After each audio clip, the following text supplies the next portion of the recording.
All right. Welcome back, everybody. This is another episode of RazeBells Conversations, and I'm joined today, a special guest, my good friend Ken Blackburn, uh, kind of linked me up with this gentleman, and his name is Scott. I might butcher it. Plested, Yeah, Plested. Plested. Nice, Yeah, Scott Plested. yes. Scott, how you doing, man? I'm doing all right. It is a pleasure to meet you. You Yes, are you too, Dana. uh I don't know if you've heard this yet, but you are East Coast Dolby. Do you know that? You are East No. Coast Jason Dolby. Oh, you know what? This is now the second or third time I've heard this. I was out at OKC in 2024 with Dennis and John Wild Buckley, and John Wild Buckley said that to me. Yeah. Yeah, he The was when like, I he was when like, I who's started this hearing remind you, you of? you've got just the way you guys talk, there's just a lot about you two that's very similar. It's like convergent evolution where there's animals that are the same in like the west coast of Africa as there is on Yeah, like the east and coast of it is South America. it is extremely crazy because I looked him up after that, and we both wear like the black rimmed glasses. We both wear flannels and things like that, and hats, You and sport the the way. headband when you lift. Yep, yep, Yeah, there's a lot to it. And both you guys are super duper passionate about fitness and bells. So there's yes, there's just a lot of similarities. And it's cool to see. I like it. yeah. I'll be honest, man. It's quite a compliment, and I appreciate that. Well, you're Um, welcome. well, like I said, Ken Blackburn kind of introduced us.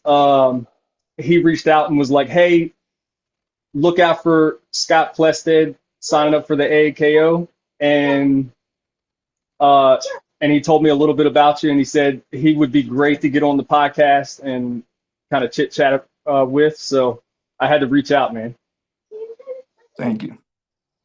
Uh, I've known Ken for a long time, so it's a good thing to hear. Yeah. So typically when we kick these things off, I usually ask guys about their background, how they get into fitness, how they get into kettlebells. So would you like to walk us through that? Yeah, the fitness side is a long story. I'll try to make as short as possible, but Yep.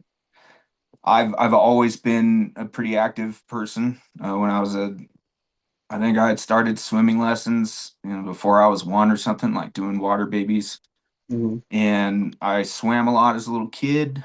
And then when I was like 5 or 6, my sister started taking gymnastics classes, and Hmm. and I would get taken along, to go pick her up and stuff. And one day I was like, I want to do that. So gymnastics kind of became a really like foundational thing for me for a couple years. I did gymnastics through elementary school, and my coach Brad like encouraged me to get stronger. So I started doing things like pull-ups and back extensions and lots of push-ups and lunging and squatting and stuff on the trampoline.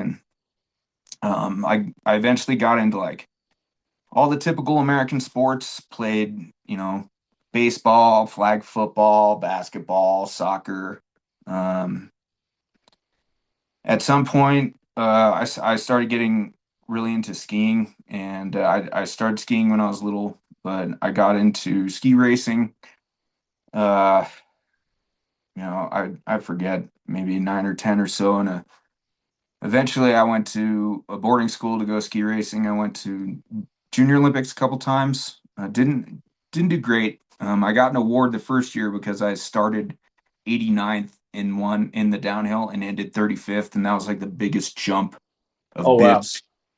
So I got to stand on the winter stand, but never a fantastic skier. I've never been like a champion at any sports, but I enjoy playing a lot of sports. So I've spent a lot of time doing martial arts on and off in my life. Hmm. You know, I did judo in high school, um, jujitsu and MMA later on. I'll get into that, but in high school, I played a lot of football. Played all 4 years and absolutely loved that. I can't watch football, but I would play it in Play it in a a heartbeat, right? second. I still have dreams that are like, Plested, we need you out in the field. Come on. They're like, where's your Yeah. helmet? And I'm like, I can't find my helmet. I know I'm not So the only person that has those dreams. that's It's like, exactly me for baseball. I can't watch baseball, but boy, I love to play the game.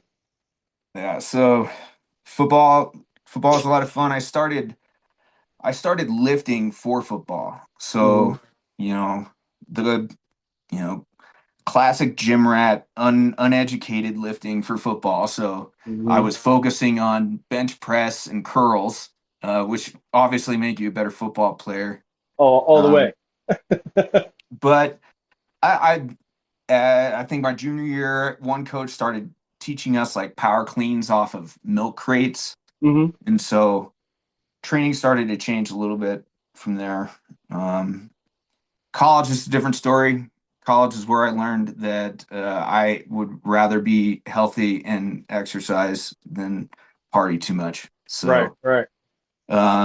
there was a point in college where I went into the gym and I couldn't do a single pull up, and I was like, "Oh shit!" So something's got to change. Going Yes. from like being able to do more pull ups than everybody my whole life to suddenly not being able to do one, it was a big wake up call. So Yeah. changed my lifestyle. Um, I played some sports in college. Like I was on the logging team. It was just Hmm. fun. It's difficult. Doing single buck, uh, So saw explain it is explain logging a little bit. What is it? lumberjack sports. Yep, that's what I kind of thought. Yeah. So um, things like axe throw, chopping events. So horizontal chop. You're standing on the log. You got to cut through one half of it, turn around, cut through the other half. Hmm. There's chainsaw events. Burling, which is the log roll. Um, we can compete in pole climb, but at the time, my school, Colorado State, didn't have a pole climb. But I signed up Okay. anyway. So the first Uh-huh. competition I went to, we got out of the car and I saw some people doing the pole climb, and I walked over. Was like, "Hey, can you tell me how to do this? Right. I'm competing tomorrow." Oh man. So you signed up for it, had never done it before, and literally got some advice the day before the competition. And it just happened to be that the guy who was doing it was like a world champion, Oh and wow. I was really lucky. It was Hmm. up in Oregon. It was at a conclave in Oregon. It was a really good time. Nice. And I did so logging sports, and then all as many intramural sports as I could. Um, After college, um, I didn't do much for like a year or two, and then this was when they started having a lot of MMA Right. on TV. Um, they had the So IFL. IFL around was around on what year are we talking here? like 2007, 8, Okay. maybe 2007 or Okay. 8. And like the WC was on all the time. Uh, IFL, I was watching the UFC, and I started getting really motivated. Hmm. And like I wasn't in a good place mentally at that time, so I wouldn't leave the house much, but I started getting on a treadmill, and then I Hmm. started running. Sooner or later, I started running outside, and Hmm. then I started like actually going out and getting healthy again. And one day, a friend of mine from college, one of my best friends, uh, said, "Hey, there's this MMA conference going on in Long Beach. They're going to have a whole bunch of people there. We should go check it out." Hmm. And we went and checked it out, and we kind of like wandered around for a little bit. And uh, eventually I talked to a guy. I was just like, okay, that guy looks approachable. And it just happened to be a guy who was opening up a gym in my area. Like I had to go a little bit south to get to this MMA conference. Hmm. Um, but I ended up connecting with him and then joining their gym. So Nice. as I was leaving the MMA conference, I saw a booth with kettlebells. And I had been Oh, okay. seeing kettlebells. So it all comes together. I had been seeing kettlebells on like I was on like MMA Underground, like going to the training videos and stuff and seeing people use kettlebells. I'm like, oh, yeah, Mhm. okay, that's secret Russian technology. Yeah, I'll uh-huh, get fucking uh-huh. strong. The Russians Um, have always had a way with advancing athletes to a crazy level, you know? yeah. And after, growing up in the 80s with, you know, movies like Rocky Four, Hmm. it affects how you look at things. But Absolutely. the guy like gave me a spiel. He actually did like a pretty decent assessment on me really quick. Really? I was surprised. But he sold me a 24-kilo aider kettlebell. And then Hmm. I walked it like 3/4 of a mile back to the parking lot. Nice. Um, and then I just started using it on my own. I didn't know what I Hmm. was doing, Hmm. typical kind of mimic dumbbell movements. Hmm. I'm doing things linearly. Um, and eventually I started figuring out like I could snatch this thing, but it's just straight up.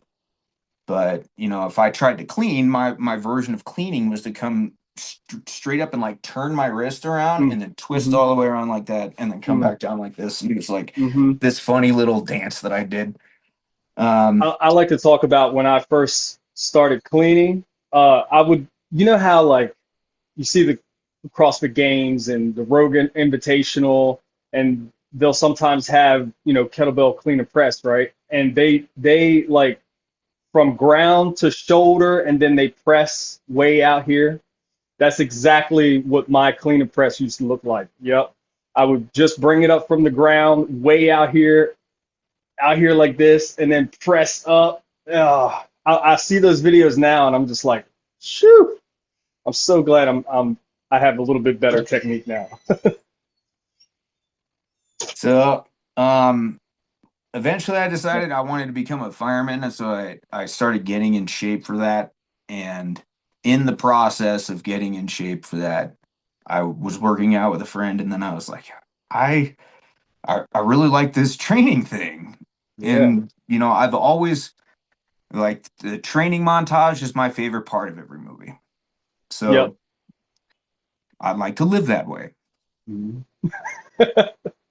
Um, and so I sent off for a NASM certification and I got it. Mhm. I studied on my own, worked out the whole time, applied to a place that I thought would be a good fit for me because they had all this cool stuff and they trained high level athletes Mhm. and they were honest with me. I was like, I was green. I didn't know what Mhm. I was doing. Like it was obvious that I was in shape and I had been doing exercise a lot, but um, I ended up asking for just advice on how to go to the next place. Mhm. And I got hired at Equinox in Santa Monica, Okay. and that turned out to be a really, really great place to work.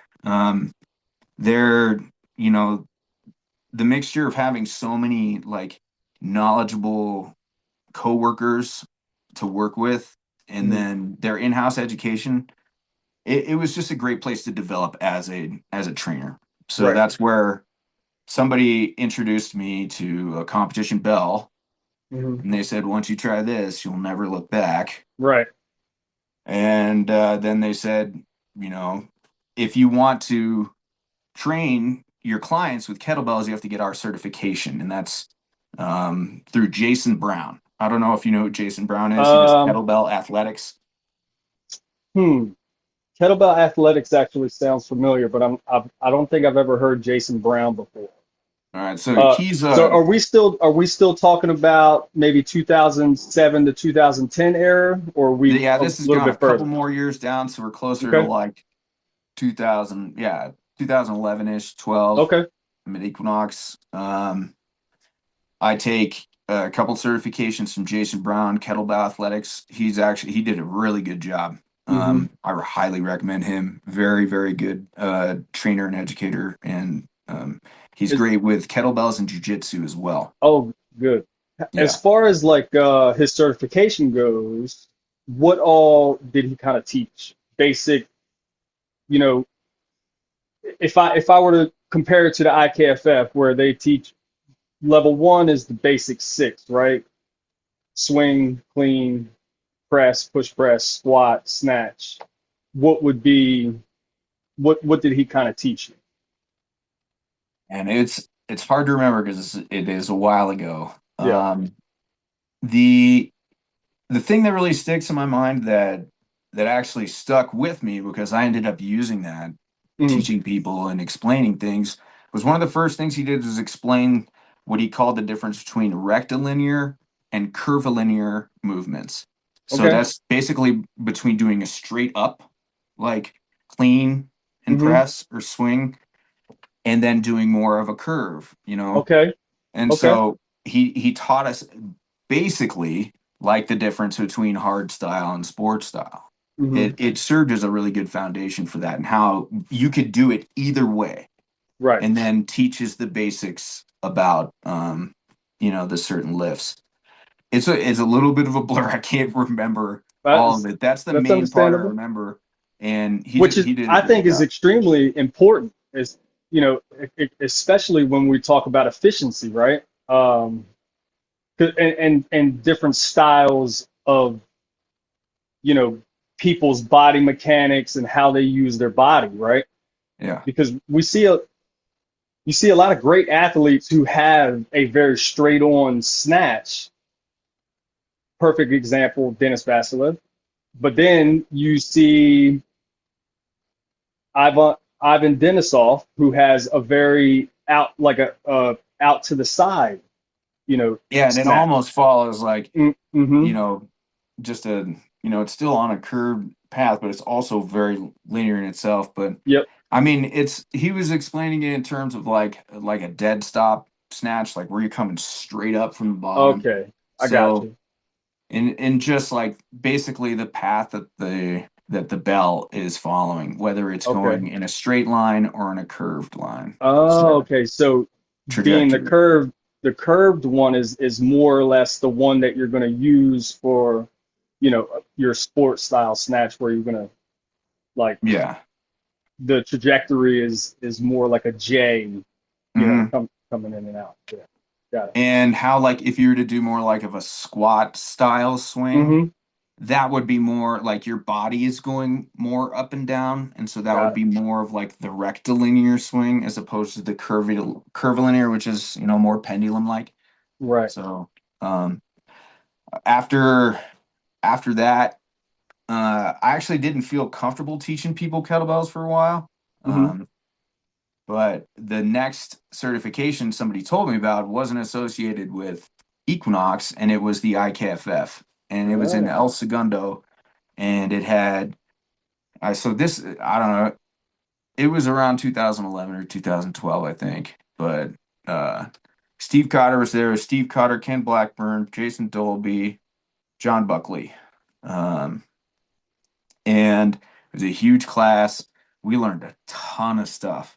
Like Mm-hmm. they kind of shaved off some of the stuff that they taught over the years, and that Mm-hmm. one, like we did such an insane warm up, and Steve Cotter's just like blazing across the room, doing like Yes. the most incredible athletic movements that I had I'm ever seen. I'm quite And I was certain just that I like, have seen videos from that particular certification.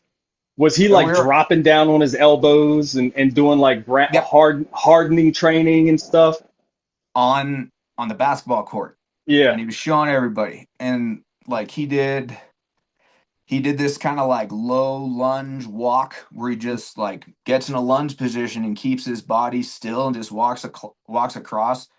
And every joint, every muscle was like working perfectly. I mean, he had muscles like sticking out the back of his neck. Hmm. Yeah. I, The I took that iconic picture that certification. you I was just see like, I from want to be like that guy. I want to move like that guy. absolutely. And I met him in well virtually in 2020, I think, into 2020, maybe early 2021. So he was in his 50s and he still moved like that. It was still incredible. And sometimes I think about because I'm pretty late to the game as far as like me getting into kettlebells, right? Um, Pretty much post COVID. And I think about how I kind of wish I was a little earlier on and got to go to these certifications in person, right? Because, I hear especially IKFF, Steve Cotter, Ken Blackburn, a full 2 day seminar, correct? Like 8 hours both days, or maybe 8 and 5 hours. But it was so much more involved. And, Yeah. I'm sure you've heard the name Donica Storino. Oh yeah, of course. Yeah. She's become a good friend of mine. And, she talks about that certification too. How these guys were just insane animals out there showing the type of stuff that you're talking about. Yeah. I mean, and then there's Ken. I'm Hmm. like, then Ken gets up and it starts doing stuff, and I'm like, holy shit! I want to be like it. I want to be as strong as that guy and move as well as that guy. Right. I mean, like he was really big dude, really muscular, super flexible, Hmm. um, and like incredibly strong. He did some. This was around when he got the chairlift record, so he rocked out some chairlifts and then was like, "Hey, anybody want to try?" And so I got up and like I tried to chairlift a 40, at weighing like 175 pounds and never really Wow. trying anything like that before and couldn't Uh-huh. budge it. But, and then there's John Wild Buckley, and he's like, he's, Yeah. Turkish get up or he's, holding people up in the air and, Hmm. um, just showing incredible strength. I think he taught me the duck walk in that, um, on that certification. And that's a trick he taught. I don't know if he learned it from somebody else, but he showed us, and it was just to kind of help overhead position. But Hmm. you lock out overhead with a bell, you squat down in kind of a duck walk position, and then you walk in the duck walk position. That little bit of movement kind of helps Oh, like really? move and the shoulder a little bit, but also practice the stability of it. So Right. um, after after that IKFF, I went to several more. Hmm. Like they allowed me to audit them. So like one time I flew to Colorado with some friends to go audit an IKFF for a weekend. So I retook level one. I took level two a few years later. Um, I don't know the exact time. I went to other certifications. I gathered things over the years. I got a Indian Club certification. Nice. Um, I went to a great workshop, and I forget I got certified, but Max Shank was an RKC guy and another incredible athlete, an Hmm. incredible trainer. Like he made, I was always jealous of his clientele. He did such a good job. Um, but I did a lot of body weight stuff. I rock climbed for years. Hmm. Uh, let's see. Um, I while working at Equinox, I got to do some cool stuff. Like, I got to train some celebrities. Hmm. I met Jennifer Lawrence when she was young. Oh, Uh, wow. and so Pretty early on I in her career, or? yeah, she was still on the Bill Engvall show at that time. Oh, And wow. so when I didn't recognize her, she was pissed off at me. But I Oh, didn't watch wow. the Bill Engvall show. I didn't even know he had a show. But I trained her off and on for a while. Eventually, I left the gym, and she'd come over and work out in my backyard from time to time, and say crazy shit, like I got I got a new role, and I was like, "What is it?" And she's like, "I'm Mystique." Oh, wow. What? I mean, I've been like a comic book. I'm not a full-on comic book nerd, Right. but I watch all the movies. I Uh-huh. collected comics as a kid. And Same. so to hear my client say, "I'm Mystique," Right. was How wild was is that? pretty Pretty insane. surreal.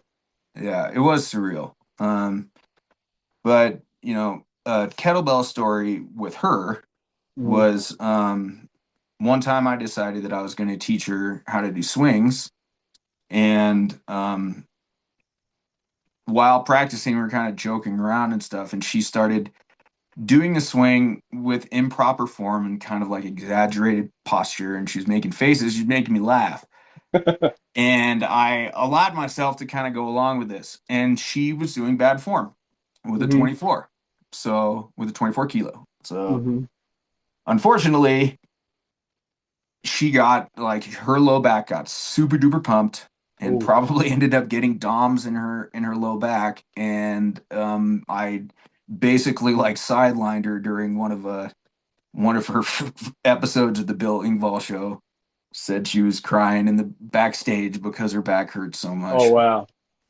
But that was a learning experience for me, and Probably it's one hurt of the too, reasons why I right? was so hesitant to teach people bells for so long Hmm. is just because of the high risk to reward ratio. And if you're not really paying attention to what you're doing, you can hurt yourself. So Right. Absolutely. luckily it was nothing serious. It's just, just overloaded spinal erectors, and Yep. I that was it. actually, I have done that to myself. Actually, with the 24 kg bell, I was a good friend of mine who was my neighbor at the time. I call him Mikey Tupu, and I call him Mikey Tupu because when I first met him, um, he was doing Turkish get-ups with a 32 kg, right? So I was like, just the name just kind of flowed out of my mouth just naturally, and that's just what I call him, right? So anyway, his big thing at the time, I was training with Steve, and Steve was my coach, and I was going through IKFF stuff, and um, he come over to the house to train with me, and we lived in a cul-de-sac in like townhomes, right? And he would come over to my side of the neighborhood, and we would train out in the parking lot. Well, his big thing was the Pavel uh, swings and Turkish get-ups, right? That was the program he was running through, Is that and simple and sinister? simple and sinister. Yep. And he's like, look, how about you do my workout today? And I'm like, okay. So we barely did a warm up, maybe like five minute warm up just to kind of loosen up the joints, and we get right into 24 kg swings, single hand swings. And I did the first set fine. On the second set, like third swing in, my low back just pops, audible pop. Uh, You had a pop. yeah, I popped, and I was out of training. This was in 2021, and I was out of training for a good 4 months dealing with this low back injury. Yep. But Ugh. eventually, I was able to start moving again, and of course, I jumped right back in it. But I learned the hard way of why it's so important to start with the 12, start with the 16, get your body acclimated to moving this kind of weight. Warm ups extremely important, which I'd like to back up to what you said about Steve and the crazy warm up that you did at the seminar, right? Uh-huh. 2023 first All American Kettlebell Open. We brought Steve out, Dennis out, Nikolai and Amber was helping me, put on my very first kettlebell sport competition.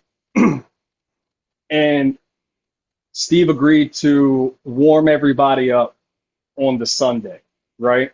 And literally there's freaking 30 or 40 of us in a circle, and he's warming everybody up. And the first thing we do are those Hindu squats.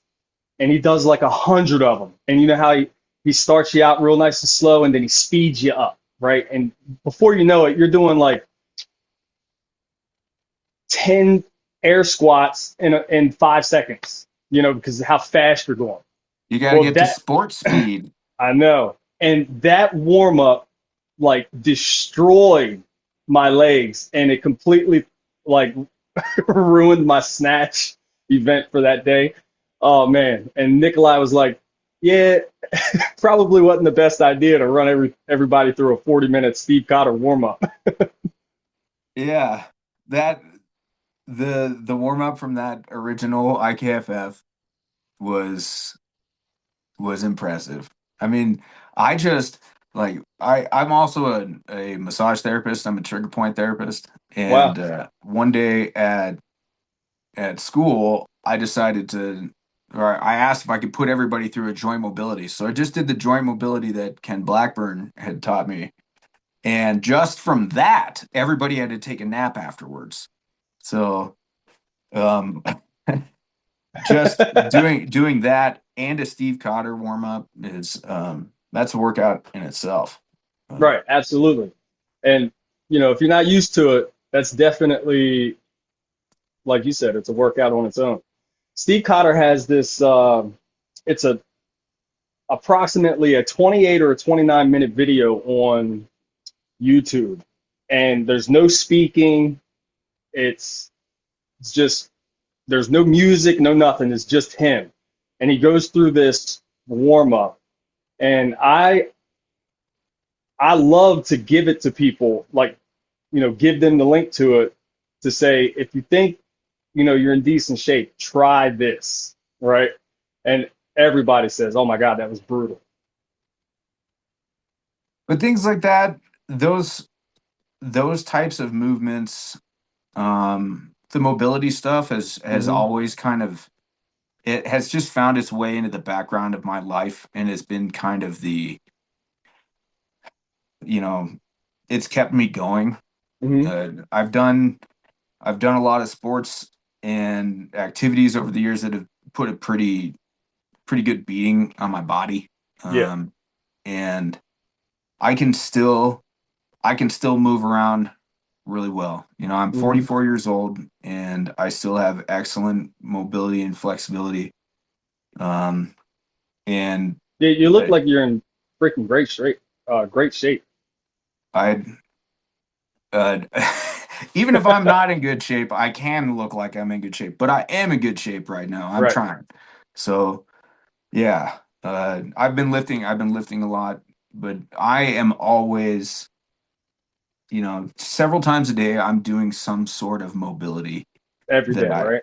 that I've learned, whether I'm, like mobilizing my big toe because I tore something in 8 years ago, Wow. or um, I welded for years, and so Oh, okay. I developed kind of like I'm pretty sure that it was pronator teres syndrome because when you're running a grinder like Mm-hmm. all day, you're doing this pronation movement, forced pronation against resistance. Mm-hmm. Um, and so I have to mobilize my elbow and my wrists all the time. I Mm-hmm. mobilize my spine every day. I just I just feel that if your spine starts to stiffen up, that starts like the rapid decline of aging. Is if your spine can stay mobile and flexible and you still have your strength to support your skeletal system, I think that's probably important to aging well. Absolutely. Yeah, Yeah. absolutely. Uh, Um, if we can back up to your college days, what did you go to college for? Because it sounds so you graduated from college and then later on you got a NASM certification. What was your yeah. college thing I for?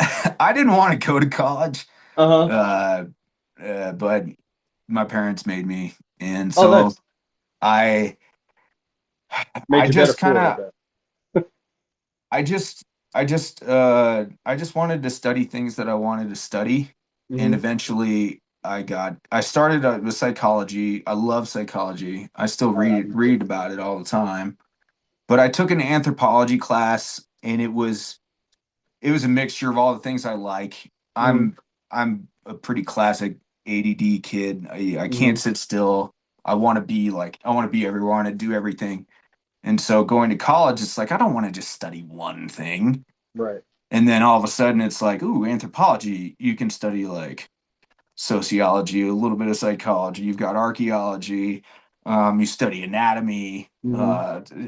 It was just a whole slew of things. Zoology, you got some primatology in there. It's like, yep, this is for me. Yep. So I studied anthropology. I took all of the biological anthropology courses that I could. Studied a lot of anatomy. Uh, I took a great osteology class with Hmm. Dr. McGinnis. Rest in peace.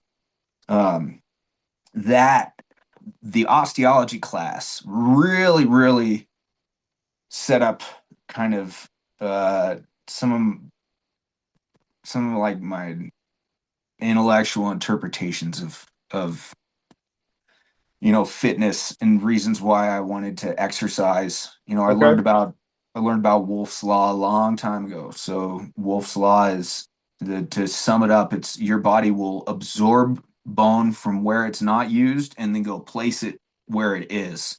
Okay. So if you do the iron fist thing and you punch something, a metal object over and over again, your bones will get denser. Mm-hmm. So they act on they're piezoelectric. So the shock creates kind of like an electric burst that then changes the matrix of our bones. But Wow.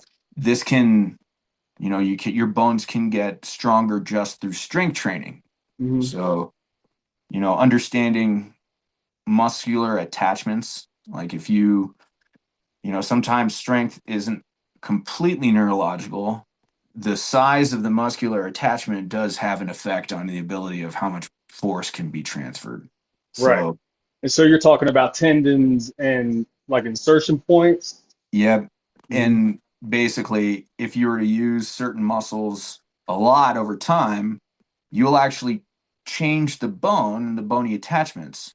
Mm-hmm. So, marathon runners, if, depending on how hard they land, how Right. much impact, their shins are actually going to have great density.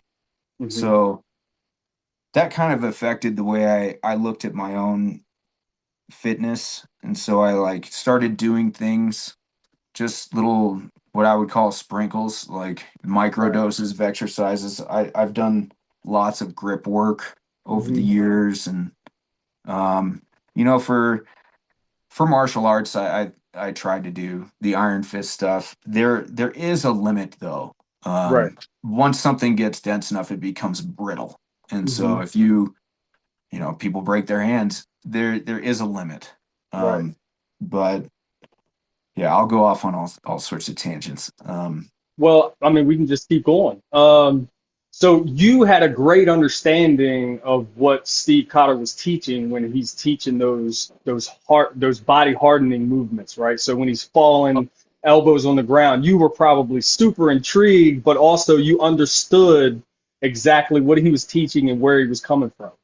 Oh yeah, there Yeah, were, and he said things during those seminars that were way ahead of the time. right. Like he had a super impressive musculature. Like his legs Mm, were yeah. insane. And Hmm. like his VMO would like hang over his kneecap. Yep. Um, but he was talking about, oh, if you want to hit your VMO, you want your quads to be really strong, you have to get in the deepest knee bend possible. Hmm. And then he showed us and he drove his knee forward. And Hmm. he's like, don't be afraid of putting your knee forward. And Nice. this was And still in the it's days just where now everybody was becoming, so yep. afraid of putting the knee And forward. it's just becoming, an accepted thing over the last few years that knees over toes is actually pretty good for you. Yeah. Yeah. But that, Yeah. I'm not going to claim that I knew that ahead of time, but there's Of definitely a course. part of me that when I was a trainer and people were telling me this and they're like, you can't put your knee, it has to be. And then like they're trying to show me how to like do certain squats. And I'm like, that just doesn't look right. Probably doesn't And feel right either. it breaks down to physics, like in Right. understanding center of gravity and stuff. But Hmm. things are changing now. People are wising up. Right. Yeah. Yeah, for sure. Um, So where are we so, now? well, we kind of went back to your college days. We were talking about the classes and things. All And right. I can relate to your love for psychology. When I was in the army, I I was the weirdo who would buy college psychology books just to read. So, Psych 101, these things like this. And my buddies are like, "What are you doing, you nerd?" And I'm just like, I'm just They're fascinating. fascinated, super fascinated with the brain and how it functions and social psychology and environmental psychology, all of these things kind of play a huge role in how a human develops and how, we interact with one another. So it's so wild. Yeah. Trying to answer the why. Yep. Why do people do things? Yep. And Yeah. speaking of that is uh philosophy was another big one of mine. I'm a lover of philosophy. Eastern philosophy to be more specific, I just love the way, these like the Tao Te Ching or Xuanzu, just these books. I'm such a weirdo, man. Well, I mean, it was said on one of your last interviews. hmm Somebody said it straight up. They were like, "Yeah, you know those kettlebell people, they're kind of crazy and weird." Yep, It's like, yeah, that's that's me. us, dude. That's my people. That's Crazy and us. weird people. Yeah, that's Yep. me. Yeah, I like to lift weights and read about science and shit. hmm And I love that you've got video game stuff. I Yeah. play video games too. Yeah. Same. I try to, now it's becoming easier to use certain analogies for training. And, now I can explain to younger people, it's like, training is just, we're improving your character. And Exactly. you've got all of these characteristics. hmm We've got strength, endurance, flexibility, mobility, and you only have so many points that you can put in each one. hmm And how are you going to progress? You're going to put them all in strength? Well, you're going to have to take one out of flexibility for that. hmm Um, you know, and when I've always wanted to try, and another thing that's been said on your interviews a few times is I have been chasing two birds and trying to get them for quite Uh-huh. some time. I grew up in Southern California. I want to look good with my shirt off and go to the beach. Right. Of But course. I also genuinely care about athletic performance. Like Yes. I care about being able to do something better as an Yep. athlete. Like it's just a simple thing, you know. hmm Things like like training for track is fun because it's simple and it's pure. And that's what Yep. I like about kettlebells. Like I'm gonna go into some of the things I like about the bells, and what drew me to them so much Oh, was of course. Yeah. the purity of it, the hmm sport itself. How many times can you lift this size in this amount of time? That's right. It's super simple, and Yep. it is a representation of physicality and what someone can do, capability. Yep. Um, and then the other thing is it required so many more things. In hmm order to be really good at kettlebells, you have to be strong, maybe hmm not powerlifter strong, but you have Right. to be strong, you have to be powerful, you have to be mobile, you have to be flexible, and you have to have great cardio. Yep. And it's just like, to me, it's like, this is kind of a pinnacle thing. This is Exactly. really difficult. And It really does require a little bit of each of those characteristics, what you were just saying. yeah. And you Yep. look at guys like Dennis. hmm Dennis needs to be studied. Yeah. A He's true a outlier. freak. Right. Yeah. If people really don't understand I like think how there much is, he can do, like the yes. ability to move that much weight as a human his size and And still be able to I be was gonna say, mobile, and at flexible. his body weight. Yep. Yeah, It's incredible. he's just an impressive human being, and hmm he's an outlier, hmm and somebody that I look at and be like, I want to be like that guy. I'm never Right. going to be as good as him, but I'm gonna continue to try and make myself better. you Yep. know And Using him as an example. right. uh I think he has a little bit of a background in powerlifting too. So like being very strong, And I think if I remember correctly, because I've read his book a couple of times, he started out, he was in kettlebell. He stopped kettlebell for a while. He did powerlifting, and then he came back to kettlebell. But he got really strong, really big in powerlifting, and then he came back to kettlebell, and he was able to, you know, express that strength and all those characteristics that he developed there. And I just want to say, like, true, like real good champions that I have talked to, and what I've noticed is the really good guys aren't just doing kettlebells. As much as people say you can, but the big time champions aren't just doing kettlebells. Dennis Yeah. Vasquez does a ton of barbell work, ton of calisthenics as far as dips and push-ups and things like that. Uh, the big pentathlon guys, Kevin Duong and Gareth Malloy and their coach Finbar, they really put an emphasis on the big three when it comes to barbell training: deadlift, bench, squat, and these things carry over to their ability to express that strength in kettlebell. And also, we can't forget the conditioning aspect of it too, running. Yeah. You know, Well, that's where we're getting into some psychology there, yeah, because people are tribal, and they mm-hmm, want to form groups and say my thing's better. yep, yep, And you know, it's common for somebody to say, well, I'm a kettlebell and I'm only going to do kettlebells, or I'm very only true. doing CrossFit, I only do barbell. But the thing is, there are multiple tools that can Mm-hmm, help you in what you're doing. right. So I another tangent, but I'll pull it back in. Oh, of course. I eventually started training a lot of MMA fighters. So I Oh, wow. watched the UFC and stuff for a while, kind of getting back to that story tangent. I ended up training fighters for a long time up in Okay. Portland. Um, I Some trained some UFC fighters in fighters. LA. Yeah, a couple UFC fighters. Nice. I got to corner Mike Pierce and Ed Herman. Mm-hmm, Great guys, and it was a wonderful learning experience to work with them.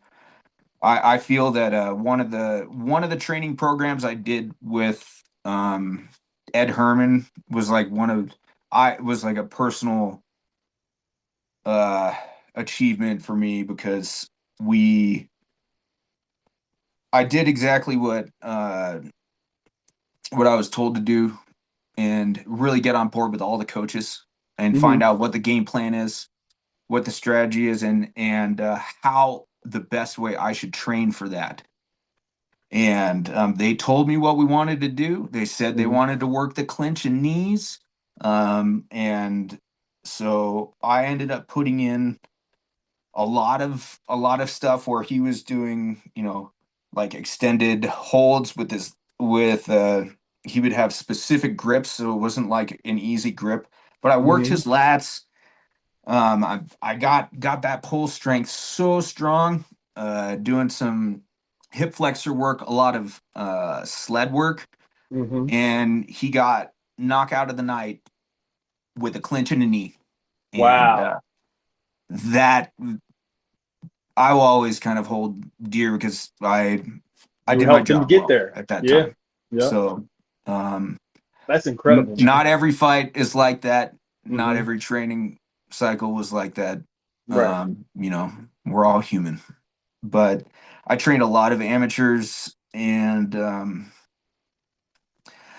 it, what I noticed with other fight trainers and just trainers in general is that they'd get their thing, they'd find their niche and say, this is my own, and I'm not doing anything else. And Mm-hmm. they have kind of a forced ignorance, and I'm not like that. It's like Right. I want to learn everything that I can, so I can say, Mm-hmm. okay, well, oh, we need to mobilize your shoulder. Hold on, let me go get one of my Indian clubs for you. Yep. Oh, you want to get strong, like really strong? Well, I spent a long time powerlifting with barbells. I went to Mm-hmm. all the Kabuki strength seminars. I spent years doing barbell stuff. If you want to get really strong, that's the appropriate tool.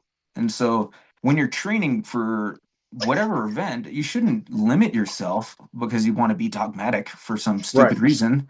Use whatever works. And so, That's right. you know, I I feel like I could train somebody for a fight Hmm. with a single 24 kilo bell and a Hmm. pull-up bar. Yeah. Or I could train them with like a fully loaded gym. It just, you know, it's going to be different for everybody, Yep. and you have to know exactly what you want and where you want to go. Um, How much experience do you have like rehabbing guys, like coming off of an injury? And I'm asking specifically, well, one, I'm going through a rehab right now, but yeah, you got your also, bicep. yep, I ruptured my bicep. But I'm also bringing that up because a little earlier we were talking about uh, insertion points and strengthening tendons and things of that nature. How would you go? Well, one, do you have a lot of experience rehabbing guys? And two, how do you go about strengthening those ligaments and tendons and things like that? So, um, injuries and pain management Hmm. was actually a focus of mine for several years. I Nice. worked at a gym, and after I got um, my massage certification, and I went to a specialized school for trigger point stuff Hmm. uh, out in Florida. And then I came back and worked with somebody who was very experienced and very knowledgeable, and I was kind of like an apprentice.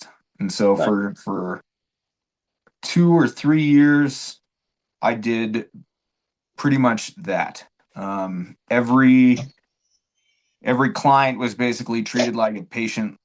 Hmm. Um, did extensive, like a very, very, very thorough postural assessment, several movement screens. The FMS was standard, but then Hmm. movement screens that we had learned from other places and kind of packed together.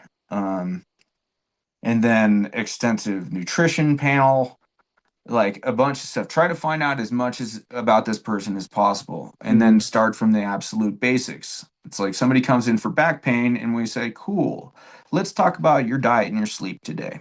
Yep. And I learned how to. I spent several years reeling it all back and starting from the bottom with everybody, like Hmm. really small stuff.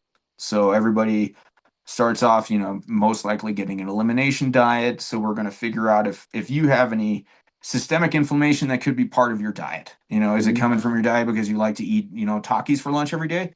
Right. Um, you know, uh, Figure that out. Figure out diet, figure out sleep, Hmm. understand the interplay between, stimulants and your sleep, and how a lot of people have way too much caffeine, or maybe there's like psychology involved, like maybe you're watching Dateline before you go to bed. Right. That's just your thing. But then, Right. your sleep has been interrupted for years for some reason because you keep having nightmares about getting murdered. Um, so I spent a lot of time reeling it back, doing so then yeah, I do manual therapy on somebody for a while till Hmm. the point where it got good enough to where I could teach them how to do it on their own. So Wow. usually with a lacrosse ball. So I would then teach muscular fascial release to people, teach them stretching routines, and then go through whatever, corrective exercise that was needed. And so I learned a zillion corrective exercises, did a lot of things based on McGill, a Yep. lot of stuff,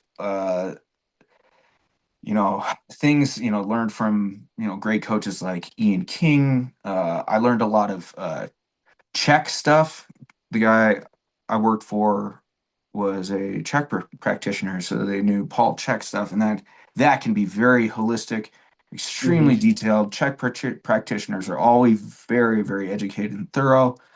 Um, so, having done that for a long time, it it made coaching MMA fighters a challenge for me.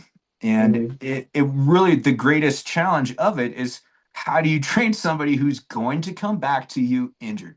Yeah. You know, Great. You need to work on your punching power. So we're going to do whatever we're going to do, whether it's, bench press, or we're going to do med ball stuff, or we're going to actually work on loosening up your shoulder because you might punch better if you're looser and faster and have better range Right. of motion. Um, let's see, I'm losing my train of thought here. Tangent.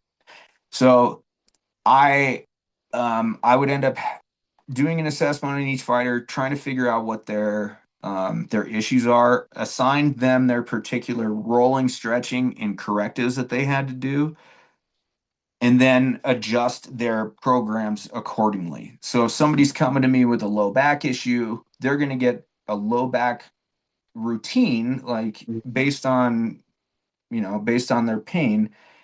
And then I'm going to have to work around that in their strength and conditioning. So maybe some guys can't hinge very well.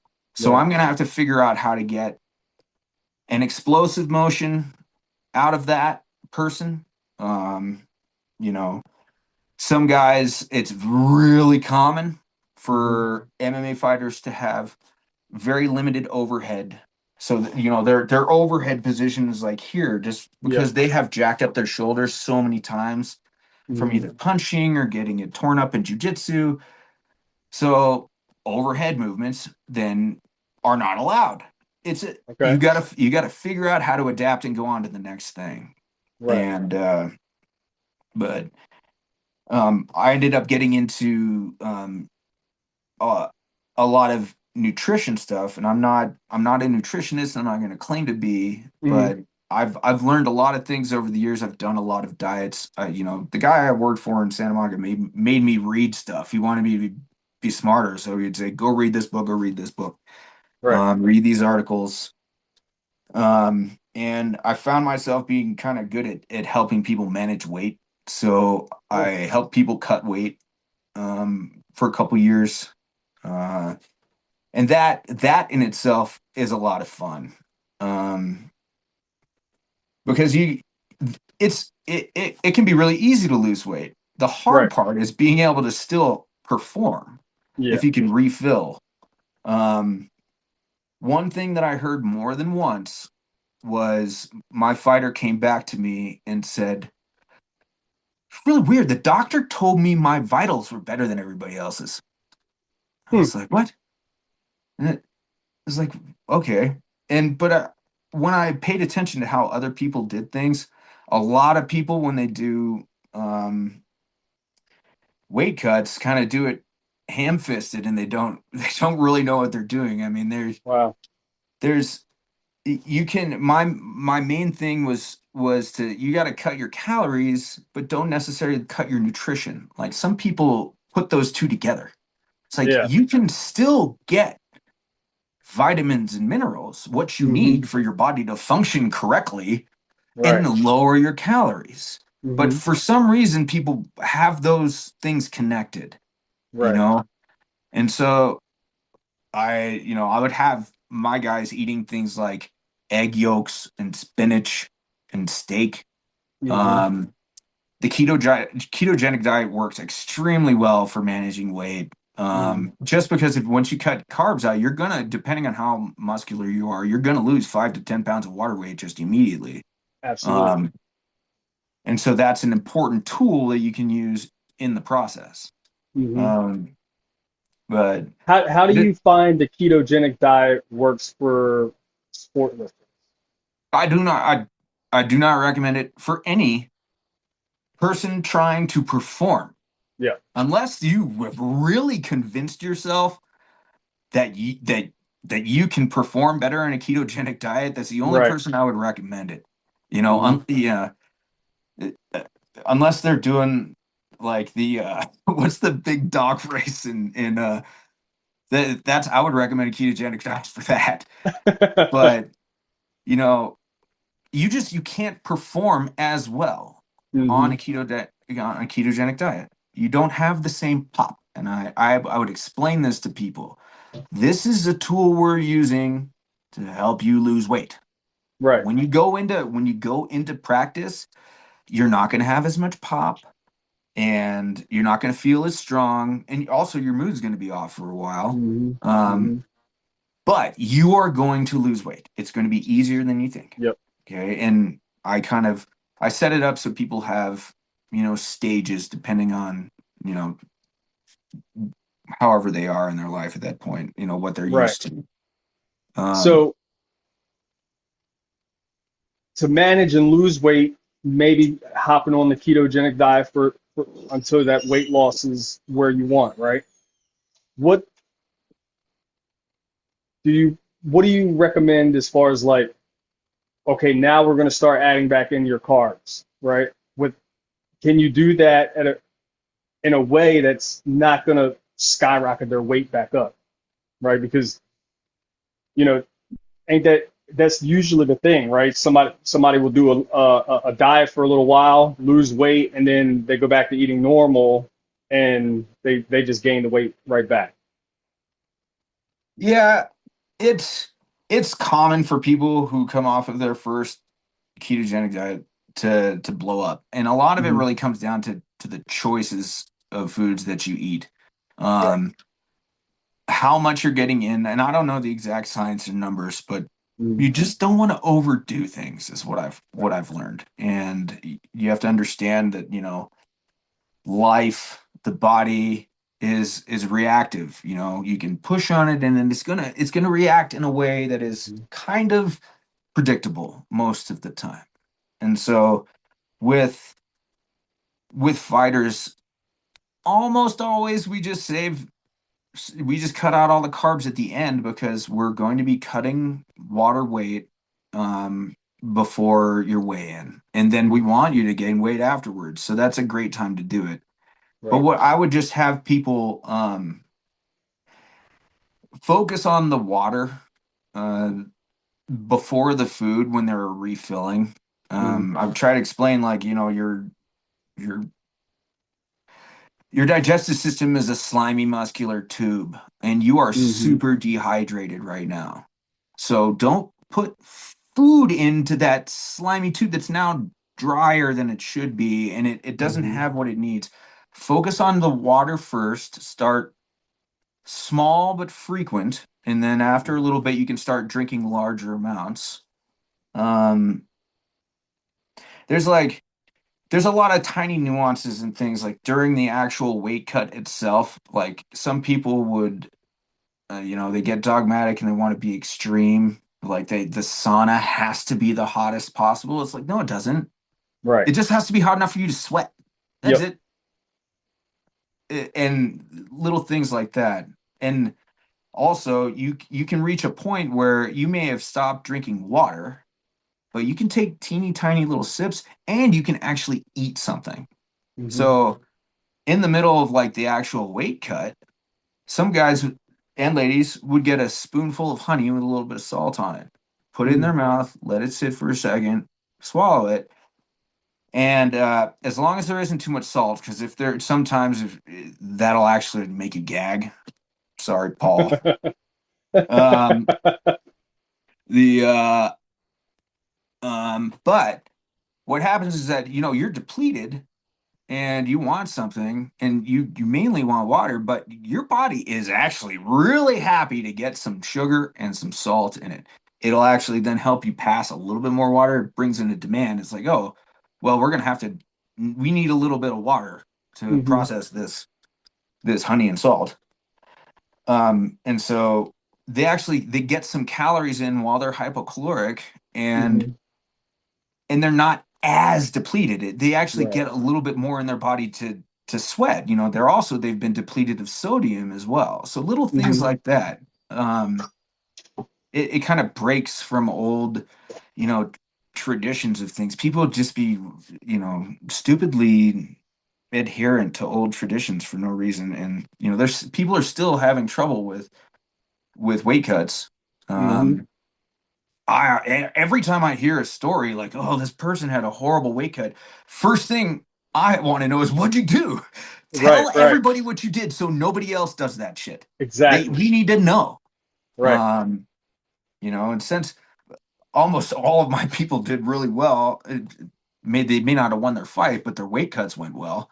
Right. I was extremely successful with it. I only had one person not make weight, but when they're over 300 pounds, Yeah. He lost a lot of weight, but he got close. And I wasn't there for the actual cut. I had to work. I had another job. But Hmm. yeah, weight cutting was a thing, and yeah, just training fighters in general is a lot of fun because it was also kind of a pinnacle thing. You have to be able to know how to do a bunch of stuff.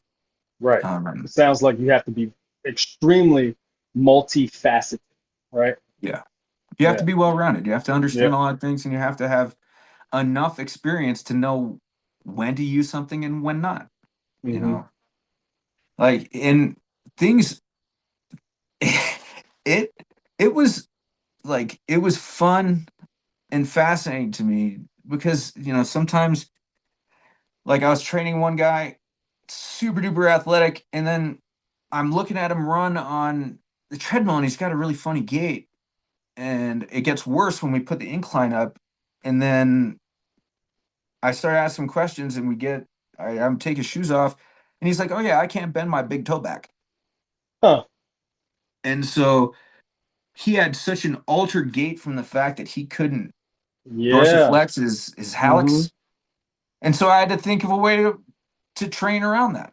Man, it is so funny how important the freaking big toe is in our body's ability to function most things, Yeah. right? Yeah, I'll try to explain to people. It's like, your big toe is probably the reason for your knee pain and your back pain, Hmm. especially your knee pain. But I'll explain, like, if your big toe is pushed off to the side like that and it can't dorsiflex, then you're going to actually rotate your ankle out too, and you're not going Hmm. to dorsiflex that. And you're going to roll Right. over. You'll have a very noticeable pattern on your shoe because of this. But Hmm. then, because you don't have that dorsiflexion in your ankle, you're not going to work your soleus as much, which is, I forget if they call it the lower body ventricle. It basically pumps blood Hmm. back up to your body when you use your soleus properly, if you Yep. go through a proper gait, which was one of the first things I learned at CSU in anthropology class. One of my who was it? It's not that. Oh, she's the I'm spacing on her name. She's actually the head of the department now. Hmm. But she's like, one day you're gonna need this. You're gonna have to explain every muscle, bone, and movement in human gait. That's it. Wow. And so we had to explain like the heel strike, everything toe off, the muscles involved. And Hmm. then eventually it became part of my life and trying to explain training and pain patterns to people. So, Yeah. yeah, the big toe is super duper important. Yeah. For years, I wore Converses and, these just narrow shoes, right? Uh, the past like maybe 5 years, I've been doing a lot of work with my feet and wearing, barefoot shoes and wide toe boxes and, using toe spacers and trying to work the feet and trying to get that splay back out because I had that issue with the toe coming, you know, kind of moving itself in. Not it wasn't all gangly looking, but you Do you know, have any I was bunion formation at all? that's what kicked it off is Okay. I was starting to develop a bunion on my right foot. Um, it was in the it was just super sensitive. Like even Yeah. it was extremely painful to the touch. And so Yeah. that's what got me uh really focused on my feet and my big toe. Yeah. I've been my latest fitness tangent is actually feet stuff, and I've been watching forgive me if I don't pronounce his name right, but Zhang She, and he's the hyper arch guy. Okay. It's all foot stuff. It's about fascial tensioning, Hmm. and I'm a curious person. I want to find out new things and try. I want to see what the new twist is. I want to see what the new perspective is, Right. and it's basically using like towel curls with your feet and your hands Hmm. to tighten up your fascial system. And if you do it with your feet the correct way, your glutes light up. It's like a glute Wow. activation. Hmm.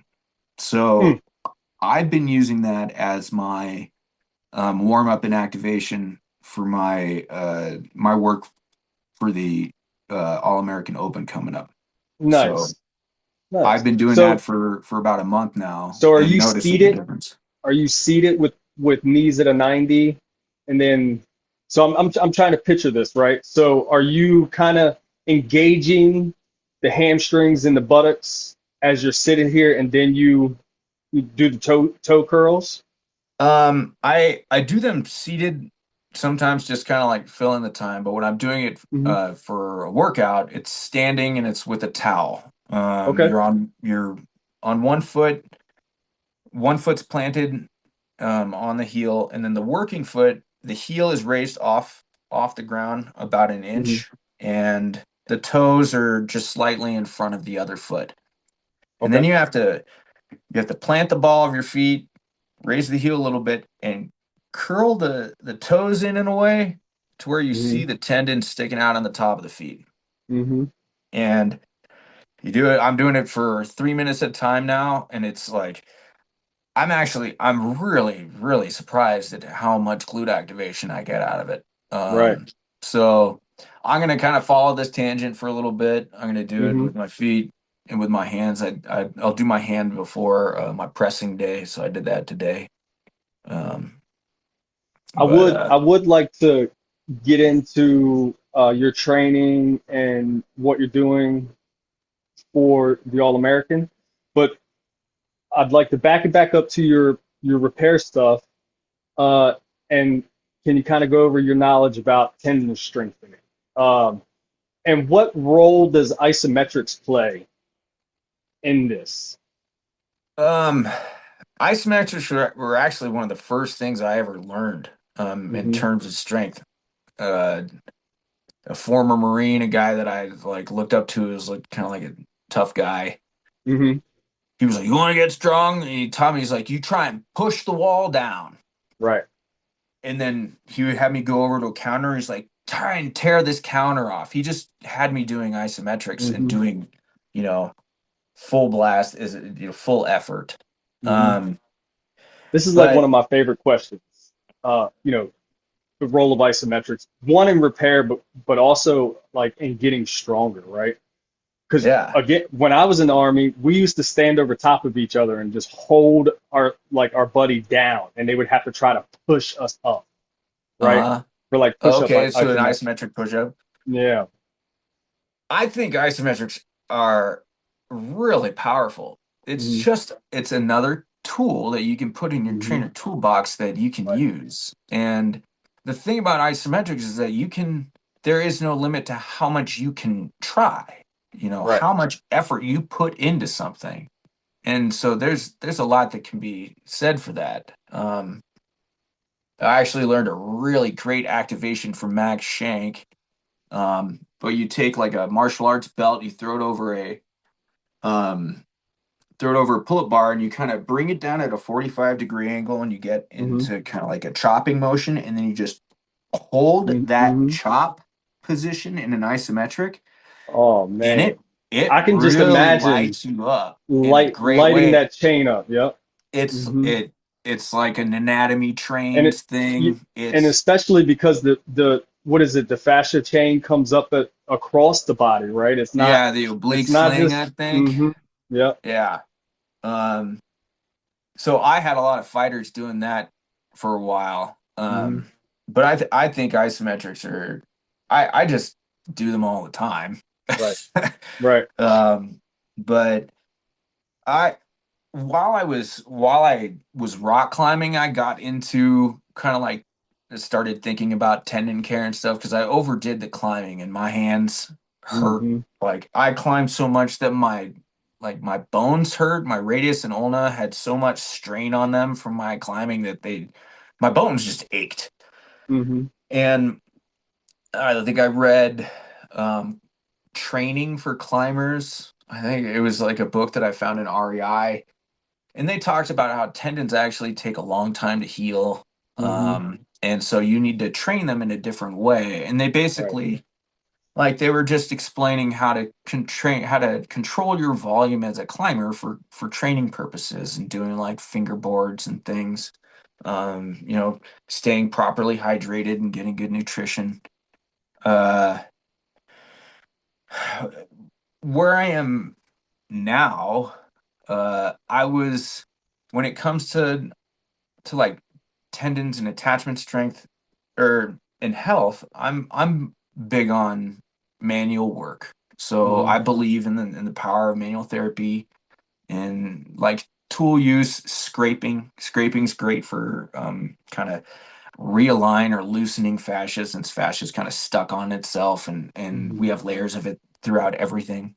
Um, I I traded training and like body work and education Hmm. with a trained rolfer and chiropractor. So Hmm. I would train him, work on him. He would teach me, you know, he'd teach me new body work techniques and then pop my back and stuff. So Right.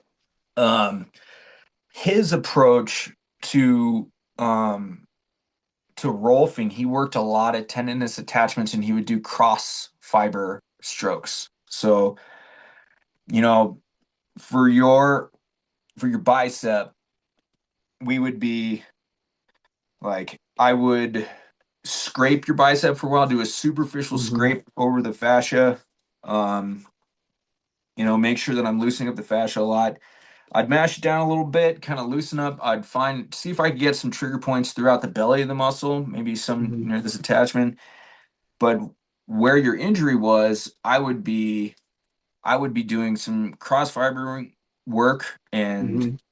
kind of I want to like I imagine a tendon kind of like a bundle of hairs and I Hmm. want them to be kind of like unglued. So Right. by kind of mashing a little bit and working back and forth, you kind of like it's still a cord, it's still one thing, but Hmm. they're not stuck to each other as much, and so it can actually move a little bit better. Right. So, you know, a lot of my work is tactile. So when I'm working with somebody, I need to say, let me feel you first. So I gotta Hmm. you explain me what's going on, and I gotta feel it because I will understand a lot about what's going on just by feeling the quality of the muscle, like how tight it is, where it's tight. The quality of the muscle, like if it's you can tell if you've worked on enough people, you can be like, oh, this muscle's angry. It's like puffy Yeah. and weird. The texture's way different than it normally is.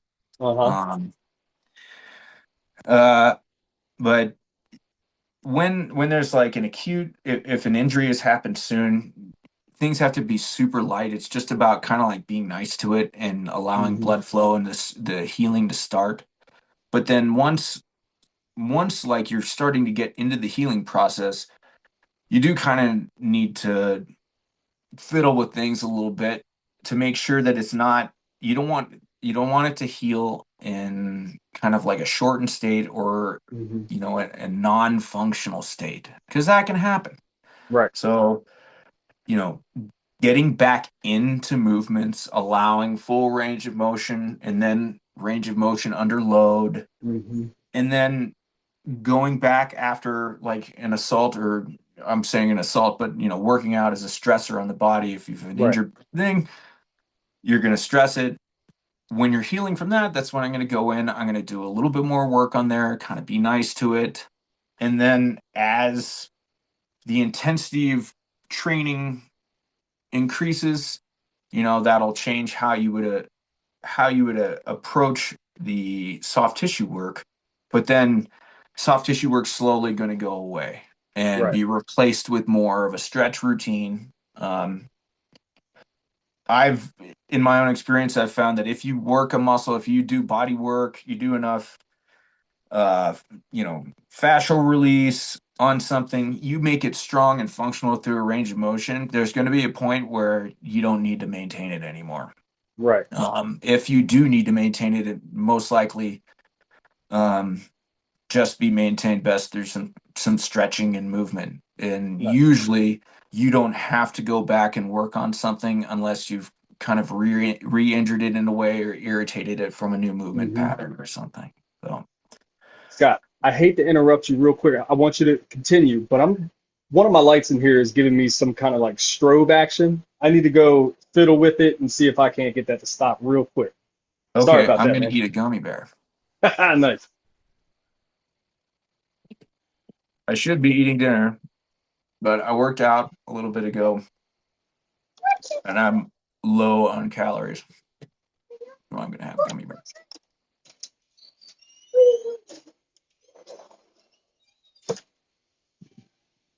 Sorry about that.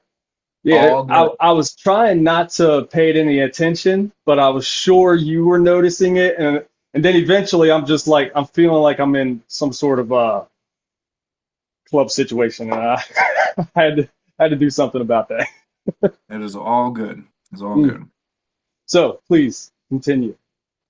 Um, We were uh, talking about like being gentle with it after kind of working it, and you're coming back and basically you know, making sure full range of motion is there with, after loading and all that good stuff. yeah. Um, and then applying a variety of stresses to it, depending Hmm. on what you think you're going to be doing in the future, so just like you, I tore something in my arm last year training for snatch. So Hmm. I was training for the IKFF. I just randomly said I want to be able to I want to score 200 with a 24 kilo snatch. Um, Nice. so um, during training for that, a couple months before the competition, something snapped in my left Uh-oh. elbow, Uh-oh. and I was like, "Damn it! Oh shit! I'm fine." I finished Yeah. my set. I powered through, and then I sat down. I was like, "Nah, that was dumb." Hmm. And so I continued to be dumb and did another set with a lighter weight. Um, and the next day I knew something was really wrong. Hmm. So I never got never got a scan. One PT thought I may have hurt my supinator, which would be a really rare tear. But then other ones thought it was the bicep. It was confusing because I still had really decent bicep strength, but Right. only in certain positions.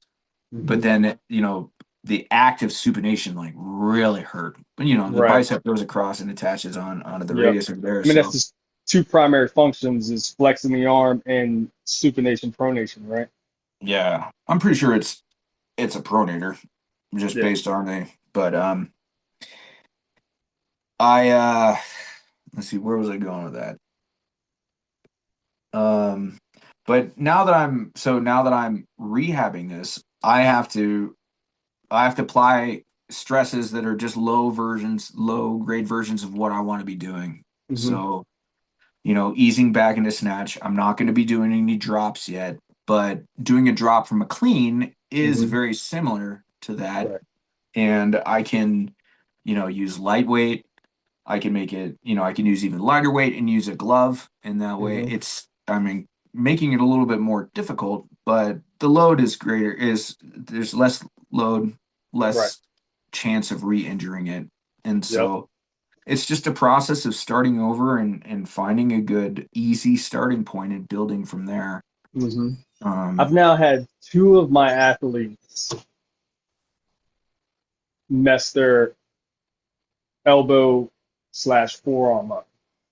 And it's basically they just felt really good one day and decided to go super heavy.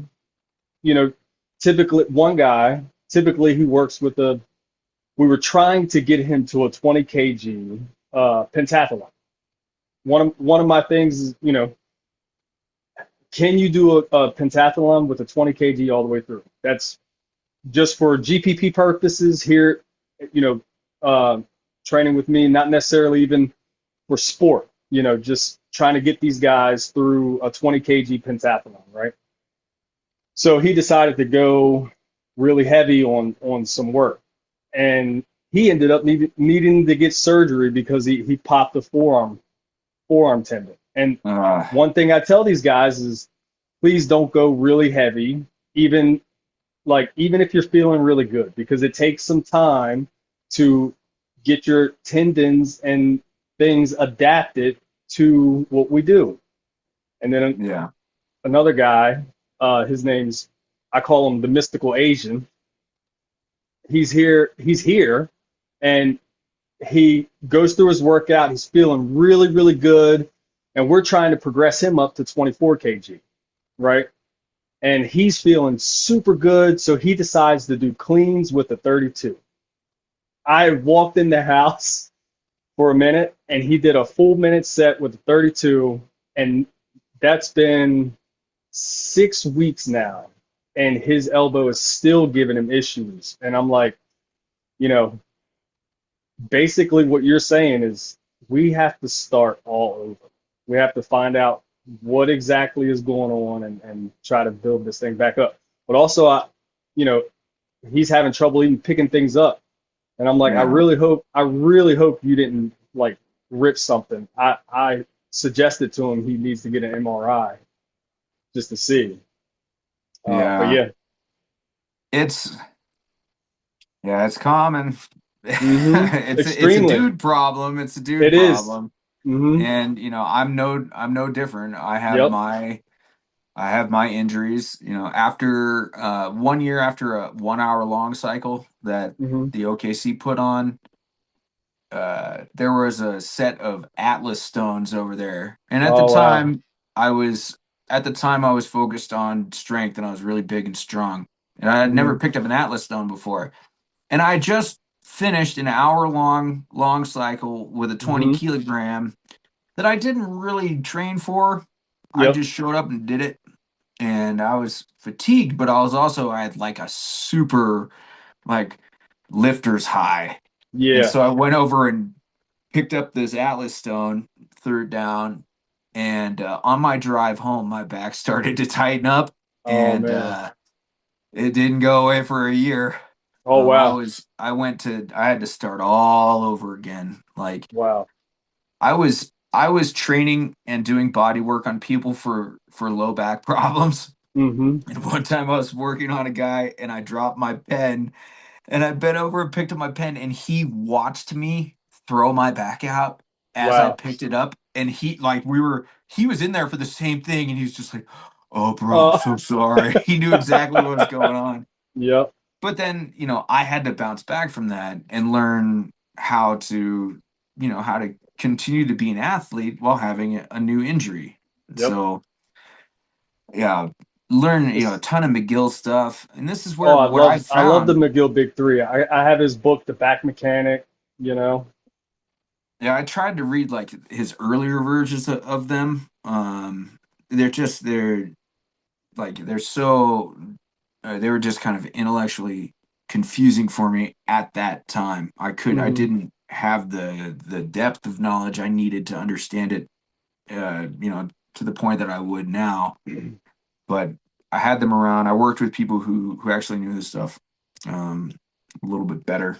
But you know, now what I've found, especially after welding for a couple of years, like being a Mm-hmm. welder for years and being the strong guy on the site, it's like Right. I'm the one who ends up having to fucking move everything because Yep. everybody else is a welder. They have Mm-hmm. like a belly and no butt and they can't touch their toes, but Yep. really strong hands and they'll Really crush strong the shit out of your hands. hand. Right. But they can't touch their toes and they have no Mm-hmm. butt. And Right. and so there you can see how why welders have bad backs. It's just Mm-hmm. they're the way that they've set up their body actually, makes them bad lifters. So Mm-hmm. I learned a lot about how to, manage my back pain, my old injuries for welding because I had to do like odd lifts every Mm-hmm. day, rounded Yep. back lifts, twisting to grab things, odd objects all day long. Injuries happen, but I still managed to actually train for bells. I did a couple competitions while I was a welder. Mm-hmm. And really what it came down to for me is just constant mobilization. Yep. Like I was doing a mobility routine first thing in the morning when I woke up. When I was on site, I am the weird dude who just randomly pops down into a full squat. If That's me, man. you got work boots on, you got a heel, it's easy. Drop down and squat. Yep. Oh, there's a 2x4 over there. I'm gonna drop down and squat and I'm gonna stretch my low back out and I'm gonna move my hips around a little bit. Yep. I'm And that guy, then, dude. you know, if I had to, run a super long beat on something and I've been in a corner and I've been like trying to, you know, TIG weld and something in it, Hmm. and I then have to go home. I have to do my mobilizations um, to fix whatever stressor I had done that day, Right. or to prepare for my next stressor, which would it's like training for 5 minute triathlon. Like Hmm.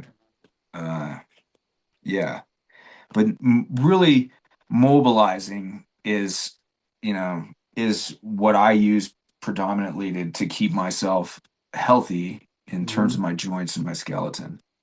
Uh, just lots of movement. Put on some music, Yep. dance when you can. Before you go to bed, instead of watching TV, put on put on some super chill music. Dim the lights. Hmm. Get a foam roller. Yep. Stretch and just move. Move your body around. Find the stiff parts.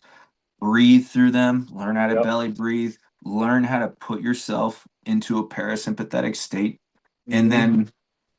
then work with your body. Get some water in you and imagine, visualize healing. Yep. I do believe that helps, Hmm.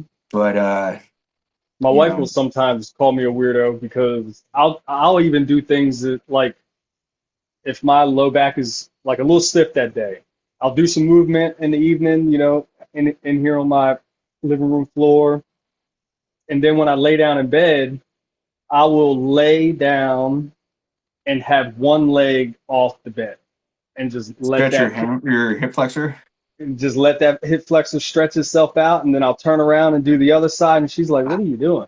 Well, she Yeah, comes to me with some low back pain not even a week ago, and I'm like, first, let's just do this.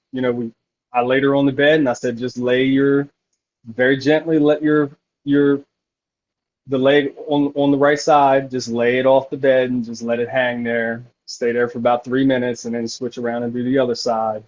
And something as simple as that gave her some relief on her low back pain. Yeah. yeah, and it's just really important to have that balance. We're going to be, life is increasingly stressful. Hmm. Um, and a huge part of that is just because of the, socialization of the world now. Humans Right. aren't supposed to be, we're not supposed to know this many people, That's true. I you hear know? it's like what 100 people max, and then you start Yeah. forgetting people, which I actually had that happen to me the other day. And I've realized her name today because I was going through old images from the AAKOs. And the other day I was doing an interview with Lindsay Budgell, and I was talking about a Switzerland athlete that comes over to the All American, and she's been just about every year. And I could not remember her name, right? Her name's Higi Jensen, because I was scrolling through images today and I'm like, oh, that's her name.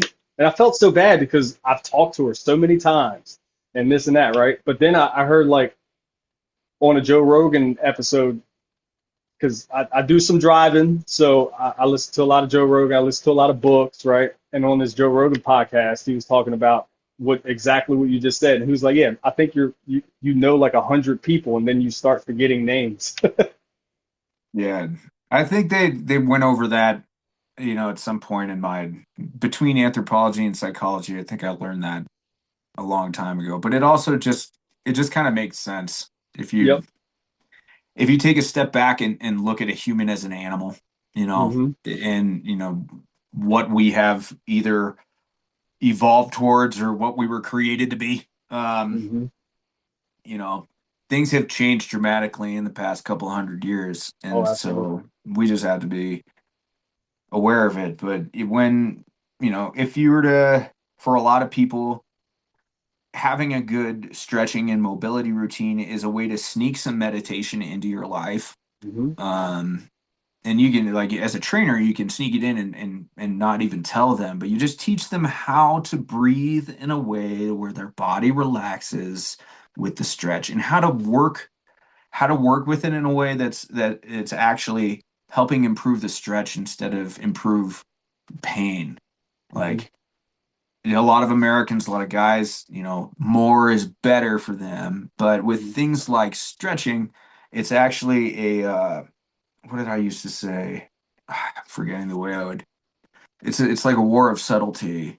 You have to be very small with your movements, and it's Hmm. like most people we were taught to stretch their hamstrings. Like, you lay down, raise your foot up, bring it as high as you can, Yep. stretch there for 10 seconds, and then take a deep breath and relax. I went to a great Ian King seminar. He's a fantastic. Ian King's just a crazy good trainer. A lot of great information. Um, but he just explained, is like, look, you have somebody stretch something. You want to find the very first inkling of when that stretch begins, Hmm. and that's where you start. And Okay. so if you were to lay on the ground, you raise your hamstring up, you only need to come to here to start to feel a stretch. You don't need to try and force yourself into Right. 90 degrees. But if you lift up and you start to feel it here, great. That's where you start. Hmm. And you'll find that you can conquer this section super easy. And then you just go a little bit more. Hmm. And you start, it's really about being as subtle and gentle as possible and working with it. And you're easy, you're coaxing a muscle into relaxing instead of forcing it to. And you have to use your breath in a way to where you feel yourself let go in the exhale. Hmm. And Hmm. if you teach somebody how to do that well enough, they will put themselves into a parasympathetic state and de-stress themselves from the day, which would be great Hmm. before going to bed, or before doing something important, or just for life in general. Right. uh, yeah. All right, so where to on this next tangent? Where are we going next? Well, let's hop on into your training. So you signed up for the All American, and it's going to be your first time um, Yeah. coming out to us in Atlantic City. But how how how long have you been competing? How many competitions? What do you generally do? Because I think you signed up for pentathlon, correct? Yeah. Yeah. I've never Uh, done I haven't done pentathlon in competition. I did a pentathlon when it was first created. I was nice. I was working out with a guy named Sergey in Los Angeles, and he's like, "Hey, uh, well, now I'm spacing the name. Uh, who's the guy who did the pentathlon? I'm just spacing his Valerie name. Fedorenko. Fedorenko. Yep. Fedorenko just came out with this thing called pentathlon. You want to do it, so I Uh-huh. did it. It was a long time ago, but my first competition, uh, I was very classic, just like a lot of the other guys that have Hmm. been on your podcast. I went for 24s. I'd never done anything before, and I was like, I'm a Okay. big, strong guy. I'm gonna do Right. biathlon with 24s. Hmm. Um, and looking back, I was able to do decent numbers, but my overhead is terrible. It's like I was at that point where you're like extra bendy, when Yep. you're trying to look the way you're supposed to do, so you exaggerate it. Um, and I didn't do much. I kind of I've just done competitions here and there. Um, I've tried to do 32s in competition before when I was really big. I learned that I was not prepared for that. And I was a perfect example, absolutely stunning example of what not to do. I was super strong, Yep. but man, I had no conditioning and cardio for Hmm. that. But I was really big and strong. Um, and then I focused on snatch for a while. I tried to do Um, I worked with Jason Dolby for a while, primarily working on snatch. Uh, I've done 5 minute triathlon at competitions. That's a lot of fun. I did that with Hmm. 24s. I've done some like, I think I did one in, let's see, I did a competition or on the Oregon coast once. I drove up to Seattle. I did a competition in Seattle. I did 5 minute triathlon there. A couple of, uh, In Seattle, was that with Seattle Kettlebell Club or K2 or um, it's with the pro kettlebell guy. What's his okay, name? so Nikolai, Nikolai. Yeah, Nikolai so was Seattle there. Kettlebell I Club. competed Yep. against him. Yeah, he Mm, was there. I got to meet him. I think in maybe 8 to 10 kind of competitions scattered hmm. around, trying different things. Yeah. Uh, I have a large collection of bells. I Hmm. mainly I just mainly keep them and do them for my own health and fitness. And Right. I like to compete. It gives me something to train for. You Hmm. know, I'm no longer competing in other things, so it gives me a reason to eat healthy, to think about, getting good sleep and just kind of, you know, and be good. I like that. So um I'm looking forward to the pentathlon, and so I'm trying to prepare in kind of my own way. Okay. But it's similar to stuff that that I've heard other people do. Um, it's I think it takes some of its inspiration from like super training. Uh, Basically, what I'm doing now is overloading on volume, like Hmm. medium-sized weights in certain movement patterns that I either haven't done in a while or that I need to work on. So, Okay. my hinge pattern was a little thrown off. I can snatch just fine. Um, but deadlifting actually kind of hurts a little bit. Okay. So I'm doing a lot of just high rep work and or high volume stuff for my hinge. So for some doing high volume deadlifts and then just a ton of pressing. I focused on snatch for years. It's my favorite Hmm. lift. So I just didn't do much pressing. I also from martial arts and welding, I've injured this shoulder a few Hmm. times. So Hmm. I'm not always I would rather snatch than press. So I'm doing a ton of pressing to kind of get that strength and endurance back up, Hmm. but also kind of tighten up things around this shoulder. I was Yeah. wrestling one time. I was in a wrestling class and I shot in on somebody and he just like yanked my Mm. arm down super fast and something popped in my shoulder and it was like the weirdest pain that I had felt like creep up my neck and like Yeah. go over my head and then everything just went and Mm. and wouldn't move for months and Wow. I didn't have health insurance. I was living on the couch at the MMA gym in Portland. It was not it was not the Ritz. Right. Right. And so it took a couple years for me to get this shoulder back in play, but it's working now. So I just want to make sure that I can actually press with this shoulder and be Hmm. confident with it and not injure myself. So Right. I'm doing high volume with the medium weights and then following it up with a ton of bottoms up pressing, Right. half kneeling, bottoms up presses. Who's the Hmm. one of the guys you had on here was talking about them? He said, "Don't take them away from me," and I'm right there with him. I'm I liking think that that. was Garrett. If I remember correctly, I think Nah, that I think might it have was the American dude. was it. Yeah, yeah. I said, Um. "Don't take away." Yeah, the everyday guy, that guy. Okay. I think I might be wrong. I've watched a Yeah. couple of your the interviews have been great so far. Everybody's been Yeah. I wonderful. appreciate you been watching. It means a lot. It Yeah, means I they've mean, you know, we're not reaching a whole lot of people, but we're reaching the right people. You yeah. know. This I'm just watching and listening to them, Hmm. it's great for me because it's the kind of stuff that I'm thinking about all day anyway. Right. This is Right. my life. I think about Same. training. I want life to be that nonstop training montage, and I care about my tendons and my Right. fascia and my bones and my posture and my cardio and my strength. Hmm. And I want other people to care about that too. Right. And going back to what I said about being a pure sport, to me, like it's ridiculous that kettlebells are not an Olympic sport. This is absolutely the exact type of thing that the Olympics needs to have Right. is because it's pure.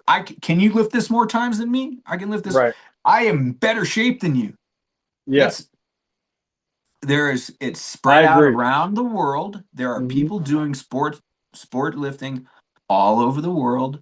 Right. I think that it needs some attention drawn to that, Some and that sort of we Olympic attention. Yeah. yeah, Which it I think, really needs to be because it's also it's getting people exercising and moving exactly. weight. Yeah, Exactly. And speaking of that, I mean, it's just Olympic weightlifting, but at a submaximal load and with a different tool, yeah, right? So if you think of Olympic weightlifting, you're doing the same exercises but with a barbell for a 1 rep max. Whereas this is just that, but submaximal load for as many reps as you can. yeah. They could just call it repetition lifting. Like Right. it's lifting's Something. already there. This is a human thing. To me, it has its place Hmm. next to the 100-yard dash or 100-meter dash. Next to boxing, next to lifting, next I to think we are wrestling. This is very a this is a close. human. This is like Hmm. a human performance thing. Yeah. You know, We're and it we're it. very close to it happening. I think it's definitely going to happen within our lifetime. Oh, Now, I hope so. will one of us be on the Olympic stage? Maybe not. Probably not But me. but I, but I might be you too know, I old for do that. think, yeah, but I do think we are going to be able to watch a kettlebell sport event in our lifetime on the Olympic stage. Yeah. And not to rag on breakdancing because breakdancing is a pinnacle human thing. Like Right. I breakdancers mean, can do things that nobody else can do. you got to be pretty athletic to spin on your head and land with your head like this up on an elbow, right? You got to be pretty athletic for that. Yeah. But if you were to go back in time to the beginning of the Olympics and compare and say, which one of these would you like to add to the Olympics? Kettlebells or breakdancing? Right. What do you think they would choose I as think an they would choose Olympic thing? kettlebell back then. Yeah. But once again, not saying I'm not trying to rag on breakdancing, I'm Right. just using it as an example of what Oh, of has course. become an Olympic sport. So, Hmm. um, You know, yeah. I think it comes down to um, it's got to get the right eyes on it. It's got to have the right amount of money involved with it. You know, all that political jazz that I'm not really into. You know, Yeah, I but you don't know, might be the one doing it. You are a go-getter. You're on top of all this stuff. Like you hit the man. ground running in the kettlebell world. I I remember appreciate that. seeing I've been watching YouTube for years now, Hmm. and the game cartridge in the background caught my attention because I lift bells Right. and I play video games. So I watched you I watched you for a little while. And life happened and then I came back. Hmm. But yeah, just seeing how you've jumped into this, like I wouldn't Well, be surprised if you'd have a hand in things in the future if that's where things go. Oh, yeah. I mean, I don't really have a specific goal. Kind of like what I was just telling my wife. You know, uh, right now I'm just doing it for the love of the game, right? I'm for some reason this is taken it's pulled me so deep in, I just feel it like you. it gives me something to train for. It gives me a reason to want to stay healthy. It gives me a reason to, you know, uh, train people too. It's a great tool to help train other people with, you know. I think Steve Cotter had a big part in that because when I was going through his classes and just hearing him speak, hearing the way he would break things down and hearing his passion and love for just kettlebell, not even necessarily sport. You know, I think that that had more of a you know, it just hit me in a way that not too many other things in life have, you know? Yeah. Yeah, I understand that. I've I've always had a very strong connection with physicality and physical culture. It means a Hmm. lot to me, and you know, all aspects of it. I've gotten to the point now where it's like if it's exercise, it's good. Right, You can use a tool improperly, but if it's an exercise, I'm not gonna. It's like I won't rag on exercises the way I used to. It's like okay, you're exercising, great. right. Everybody You're needs to get moving. out. It's like Yeah, you're gonna be a better person if you exercise. Like a lot right. of things improve. It's like the fact I'm really ashamed of how the United States has gone about PE programs in the United States. They're going in the wrong direction. And if they Yeah, just later if they went the opposite direction, they did more PE. I think that they'd find that the students are not only going to be healthier, but they're going to be smarter. They're going absolutely. to get better grades. But the I way things agree. are going, I'm actually kind of, you know, I'm I just think concerned with the future. especially in the earlier stages of life, you know, you shouldn't be sitting at a desk 6 out of the 8 hours you're in school. In fact, maybe should be the opposite. You know, Uh, you should be up and being active more than you are sitting down. But you know, there's plenty of conspiracy theories about. Well, I mean, I don't even know if they're conspiracy theories. They could be facts. You know, of what the school system is and what it was designed to do. Create. You know, these worker ants, worker bees. You know, just do your job kind of people. yeah, Not really developing free thinkers or I guess the terminology we would throw around now is entrepreneur, you know? yeah. I have you read the book Spark? No, mm-mm. You'll like that book. I'm gonna look Um, into it as soon as we get off here. it's I think it's called like the revolutionary new science of exercise, something like that. But the book goes really heavy into BDNF, so Okay, brain-derived neurotropic growth factor, okay. and explains its effect on the brain and how exercise can promote the release of this brain growth factor so you Mm-hmm. can regrow brain cells.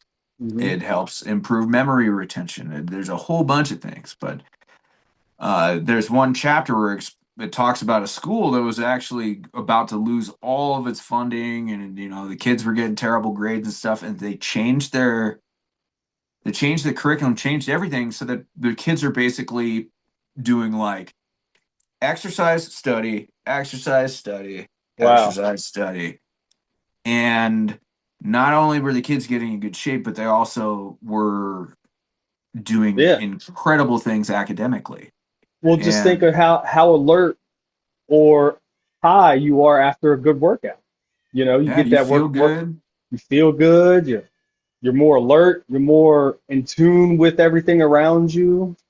So I can definitely see how that has had a positive impact on those kids. You know, you work out, you got those endorphins flowing, you sit down and you do a little studying, and then once it starts wearing off, you go work out again, do some sort of physical activity again, and then you're getting that blood flowing again, and you know, They're not going to get bored as easy.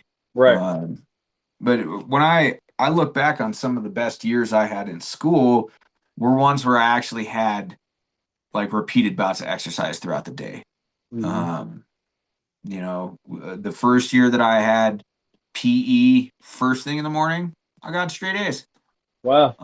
Then my senior year of high school, I was lucky enough to get into the surfing class. So I had Uh, surfing first period. well, of course you guys got surfing out in damn California. Yeah. I was lucky. I was lucky. Yeah. I got into that class. Being a being a football player Yeah. helped because they announced it on like the speaker system. Hmm. They're like, next year we're gonna offer surfing class, and I was like, I have to go to the bathroom, and so I walked straight to the counselor's office, and she had a meeting with somebody. I was like, hey, can you get me in the surfing class? She was like, sure thing, Scott.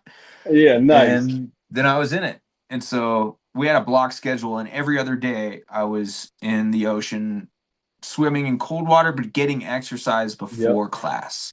Hmm. And I was calmer. I was better with memory retention. Hmm. And I just did better. I did better Right. across the board. Um, Speaking of and cold my lats water, got huge. oh, I bet. I bet, dude. How often do you do any cold plunging or anything like that nowadays? Not as often. Right. Um, I Are you still by the water though? Do you get in the ocean quite a no, I quite a live in bit? Colorado now. Oh, okay. Yeah. Um, I have the option to do a cold plunge anytime I want. I Hmm. don't want to. I prefer heat Hmm. when it comes to training. The sauna became a big thing for cutting weight, but then Hmm. over the years, I also started to notice things like when I started to do the sauna more, I suddenly had a lot better endurance in jujitsu in the gi. Hmm. And it was because I wasn't heat. I didn't have any endurance for the heat Right. of Your being in the tolerance for the gi. heat was high. Yeah. Yeah.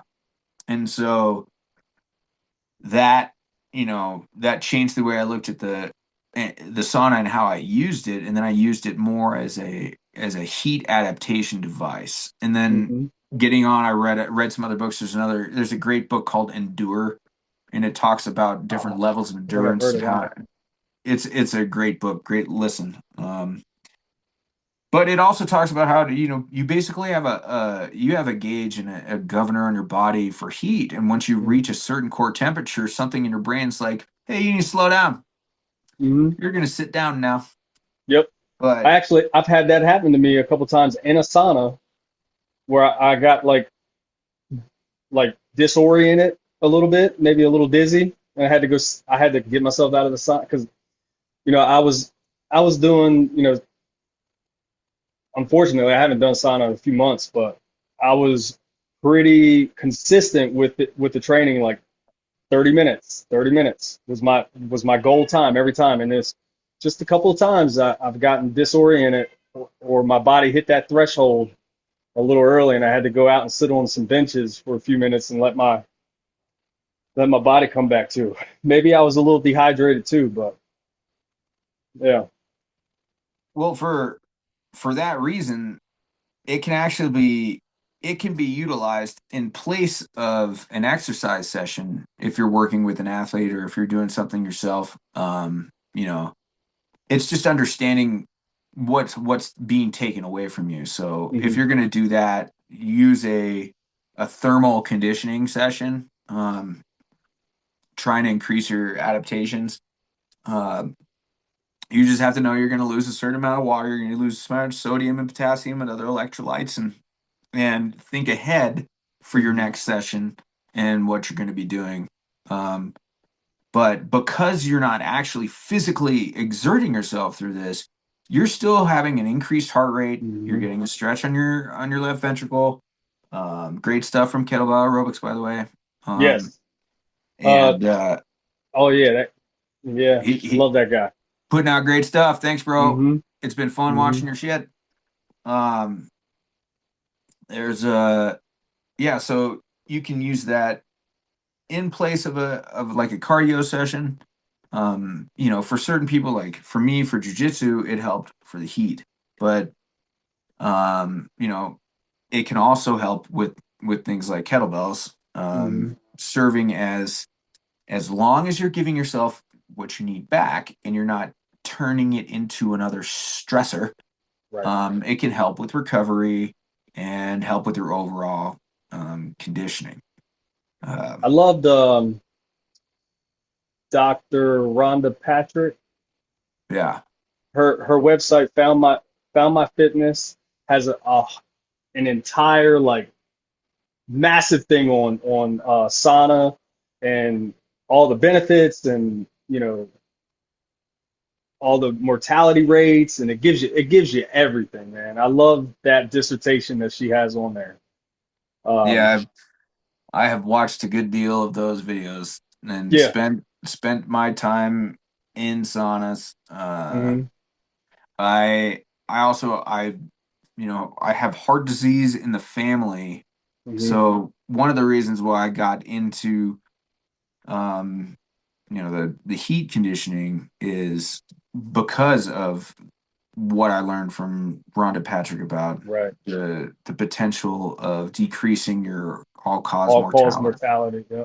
I think it's something So like 40 freaking percent, dude. It's kind of wild. yeah, that's what it says. So Yeah. I'll use that. Um, I did cold um I did cold exposure for a while I lived in Hmm. Portland.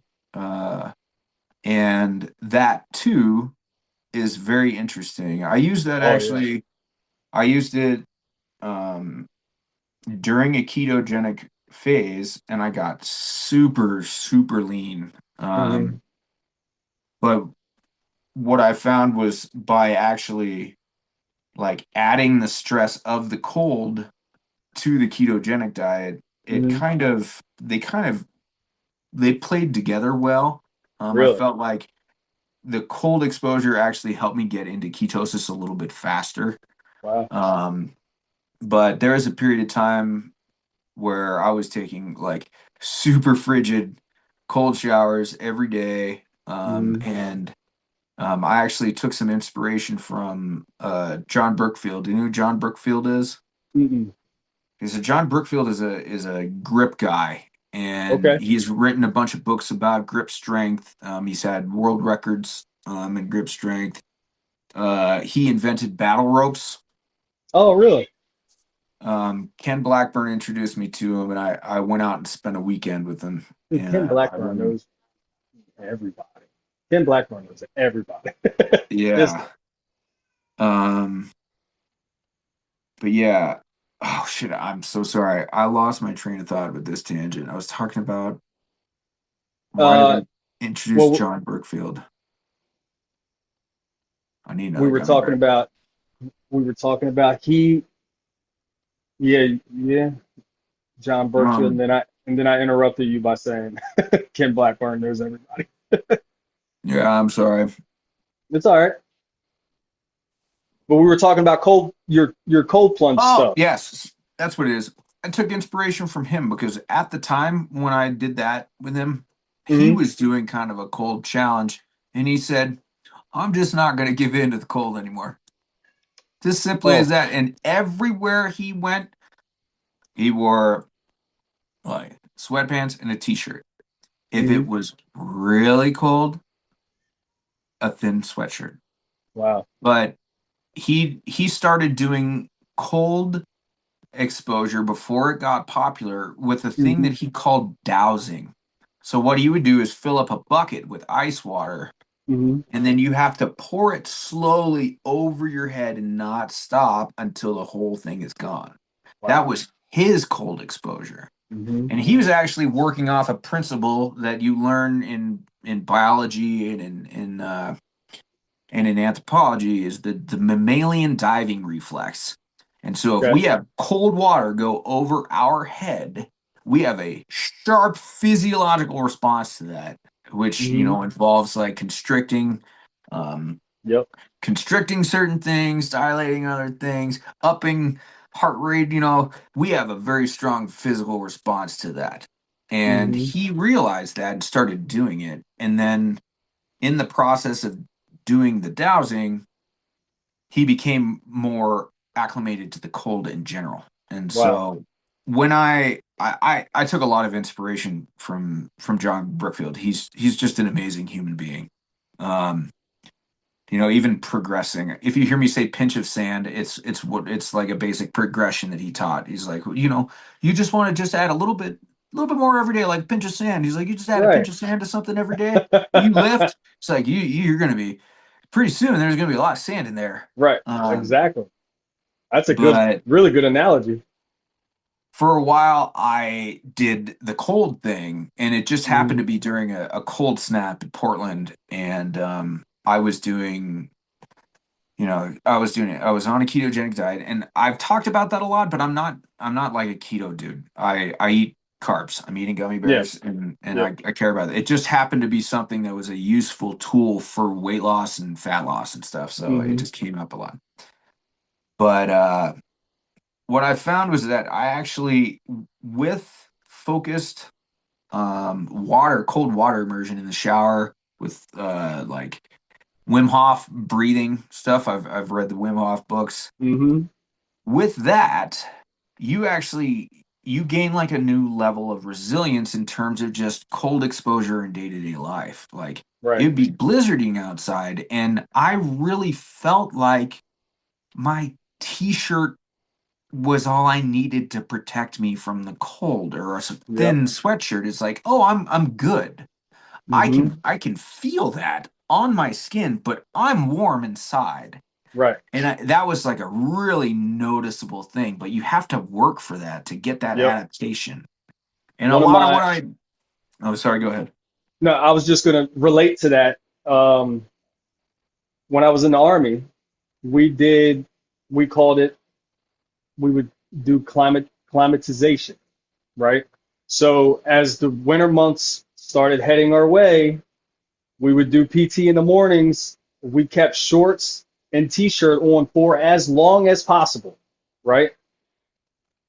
I mean, sometimes it would be blistering cold outside before chain of command would be like, all right, put on your sweatpants and your jackets, right? Because and the whole method to the madness was climatizing the body to get you used to the cold weather, right? Yeah. And I find myself doing that today. It's so weird, but like I tell my wife, like, and she thinks all this stuff is like weird sometimes, right? But it works. So winter months are coming, and at the first sign of cold, she throws on hoodies and thick jackets, and I'm like, honey, you're just messing it up for yourself. You're gonna get Gonna make it more colder. difficult. You're gonna make it, yep. As the months and it gets colder and colder, it's not gonna. You're still gonna be freezing. I'm like, go as long as you can, wearing as little as possible, and you climatize the body, right? And your body adapts to it and it gets used to it. Another thing I wanted to relate to about the cold exposure, I think a few years back, you know, I've done it to now to where I've done like 3 days a week, 3 minutes. But my favorite thing is first thing in the morning, as soon as I wake up, I mean less than 5 minutes being awake. I did 45 days straight where I would jump right into the ice bath. And I got one of these portable ice baths, right? And I did this in the winter months, so I didn't have to like put ice in it. Overnight, I'm going out 4:30 in the morning, jumping right in it. I mean, as soon as I opened my eyes, that was the first thing I did. And it was so hard in the beginning, but then, I did 45 days straight of this. And it became like this freaking thing I look forward to, this hard thing that I look Yeah. forward to and actually freaking enjoy. But I used it as a quick little 3 minute. I had this little again, I'm a weird guy, man. So I put on some meditation music, something this Hindu lady, she would sing some meditation stuff, and it was exactly 3 minutes. So I would just put that on, and actually all it was she just kept saying the word Om, right? It was an Om Uh-huh. meditation, and I would put that on, and sometimes it would be like 3 minutes went by just like that. you know. But If you get the breathing right, you get in that yep. zone in your head. And that was Yeah. the first thing I tried to do was just, and I tell people who do the cold plunge, you breathe out as much as you can when you first get in. You breathe everything out, and then you just maintain the breath nice and slow. Deep, full breaths, full exhales, full inhales. Do them nice and slow. Your body's going to relax. You're going to relax into the water. It's going to be great, right? And then, of course, it all goes to shit when you get a new person to jump in the water. And you know, exactly. They freeze, you know. Yeah. Yeah. So that was my little relate to the your cold exposure and all that stuff. Yeah. And it's I think that it's something that actually people should be doing on some level to maintain their health. I think you know, uh our climate has been a little bit more controlled. Hmm. We don't get as cold and we don't get as hot as we used to, at least Hmm. some of us. Yeah. And it's we have muscles in our circulatory system, and when you get really cold, they clamp off, and Hmm. that is an exercise for that muscle. Just as being in hot exposure, you get they dilate, they stretch out, and you stretch that muscle. So Hmm. you want a mixture of both. It's just balance and Yep. life. And I training is just adaptation. And I spent a lot of time thinking about evolutionary adaptation Hmm. and just, thinking about adaptation in general. And there's various ways you can adapt to things physically, behaviorally, psychologically, genetically. Um, but, you know, training is just understanding adaptation. It's just understanding stress and response and, and what you're working with. Yeah. Right. I agree. And Yeah. yeah, So let's bring it back to the kettlebell stuff. What are your goals for pentathlon? Do you have a point goal in mind? Do you have I do have you have no clue. any goals as far as like what weights you're thinking about using?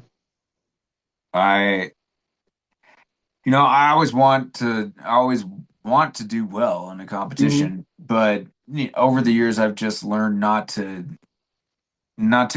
put too much of myself into that. Uh, yeah, Expectations. I used to get pretty worked up as a kid if I Hmm. didn't win something or something went wrong, you know, and it's corny as it sounds, I just try to learn to love the process. Right. And I really don't try to attach myself to outcomes. Are you growling at me? Dude, my cats are hollering at me too. Well, It's dinner time. They're like, meh. the cat's asleep. He's been fed, but then I'll introduce you to the dog in a second. Yeah, I hear you. Um, but yeah, I'd like to do well. I've never really gotten any ranks. Hmm. I think I've gotten close with things. I've probably hit rank training several times for things, but I've never Hmm. gotten an MS. And it'd be cool to get a CMS. Hmm. I am a trainer. Right. I'm a level 4 IKFF trainer. Oh, Um, really? yeah. Um, And I have to finish because of my injured arm. I have to wait Hmm. on one of the performance tests. Right. But I've So finished all the material. what is the level 4 test? Is it just doubles with 24s? Is it the level 2 test but with 24s? I'd have to double check with I'd have to double check with Ken. Yeah. Uh, but I thought he said he wanted me to do um he just wanted me to do a military snatch set with Oh, a nice. certain weight. Right. Um, Might be but 24. probably. Yeah. So That's pretty to be cool. able to hit Yeah. that, I'm I'm level 3. So with the level 4, you can certify up to level 2, right? Yeah. Yeah. And then level 3 can certify level 1. Yeah, that's pretty cool. That's a goal of mine. I would like to do a level 4, and that would be a complete master certification, right? Yeah. After, you know, after so many years of training people one on one and really, I really looked up to the guys who taught all the seminars that I Hmm. went to. I mean, I still do. And I said that's what I want to do. Right. Um, and hopefully that will come true sometime. I'll make it happen. But Yeah. I've learned a lot of things over the years, and I just have uh a ton of like nuance and information that's it's hard to put down. Um, but one thing I've always been good at doing is teaching a group of people with Right. something like this, and I can show up, I can focus on one thing for a couple hours and then get Hmm. out of there. Right. The nature of like personal training is a little bit more difficult these days. It's just Hmm. I don't really have the desire to spend that kind of time working, Right. um, unless it's with the type of client that I would like to be with. If I Right. could be with a perfect client every day, then that would be great. But Right. not everybody's a perfect client, and I've reached No. the age where it's like I would rather not work with somebody who's a pain in the ass. You Yeah, know? that's true. Yeah. Yeah. Speaking of seminars, man, maybe well, I can't wait to meet you in person, but maybe that's something we could maybe think about is maybe co-hosting a seminar together. That'd be Yeah, pretty that'd be awesome. cool. Yeah. That'd be really cool. That's that's what I would like to be doing is I Right. would like to travel around and go to certain places and teach people something they Right. want to learn, whether it's kettlebells or like body maintenance. I have taught a Hmm. couple of seminars about shoulder health. I've taught a lot of people about taking care of their low back. It's just kind of taking bits and pieces from different modalities that Hmm. I've used over the years and just saying, this has worked for me. Um, but yeah, just kind of getting more towards the educator side. Right. Uh, yeah, and that would give me a little bit more time to pursue. I would love to actually get back and try to become a firefighter now. Nice. So um, that way I could do firefighting for a couple of days and then have Hmm. time off to potentially go do seminars or work with specific people or groups Right. uh, at high altitude. So Yeah. Yeah, out there yeah, in Colorado, man. yeah. Yeah, that's pretty awesome. Well, Scott, we've been doing this thing for quite a minute. This was How long an has it ex been? uh shoot, 2 hours and 20 minutes. All right. Hopefully, I didn't say anything too weird or crazy. Nah, And man. You're my people. thanks, dude. I really uh appreciate it. This has been fun. I was pretty nervous about this actually, but it was very easy I and good. appreciate that. Thank you. This 2+ hours flew by, man. Yeah. No shit. It was a fun conversation. I really appreciate that. Yeah. I feel We'll like have to we do could it talk again. about more. Oh, we could, absolutely. And maybe we should do a part two. I mean, we got Yeah. plenty of time leading up to the AAKO, and we can dig deeper into the kettlebell side of things. Um, Yeah. yeah, that'd be awesome. So we'll schedule something out. Thank you so much. And yeah, thanks again for putting on all these interviews. I've been having a really great time listening to everybody. And hi to all you kettlebell people out there. Yes. Thank you for being you. See Yes. you at the competitions or Yep. online. We'll be at the All American October 9th through the 11th, man. It's gonna be a blast. I'm looking forward to it. I'm really excited. All right, Scott. Well, look, you got my contact information. If you want to get together again, let's do it, buddy. Yeah, here I'm gonna show you the dog real quick. Yeah. This is Bluto. Oh He's the boy, best he a boy in big the one. world. Noah's a good Yes. boy. And he has his own kettlebell too, but he chewed it up. Nice. Yeah. Nice. Yeah. He's a good boy. He is a good boy. He's my best boy. Yeah. All right. Well, thank you again. Scott, thank you so much for your time, buddy. We'll Yeah. talk again soon, okay? Take care. All right. Bye.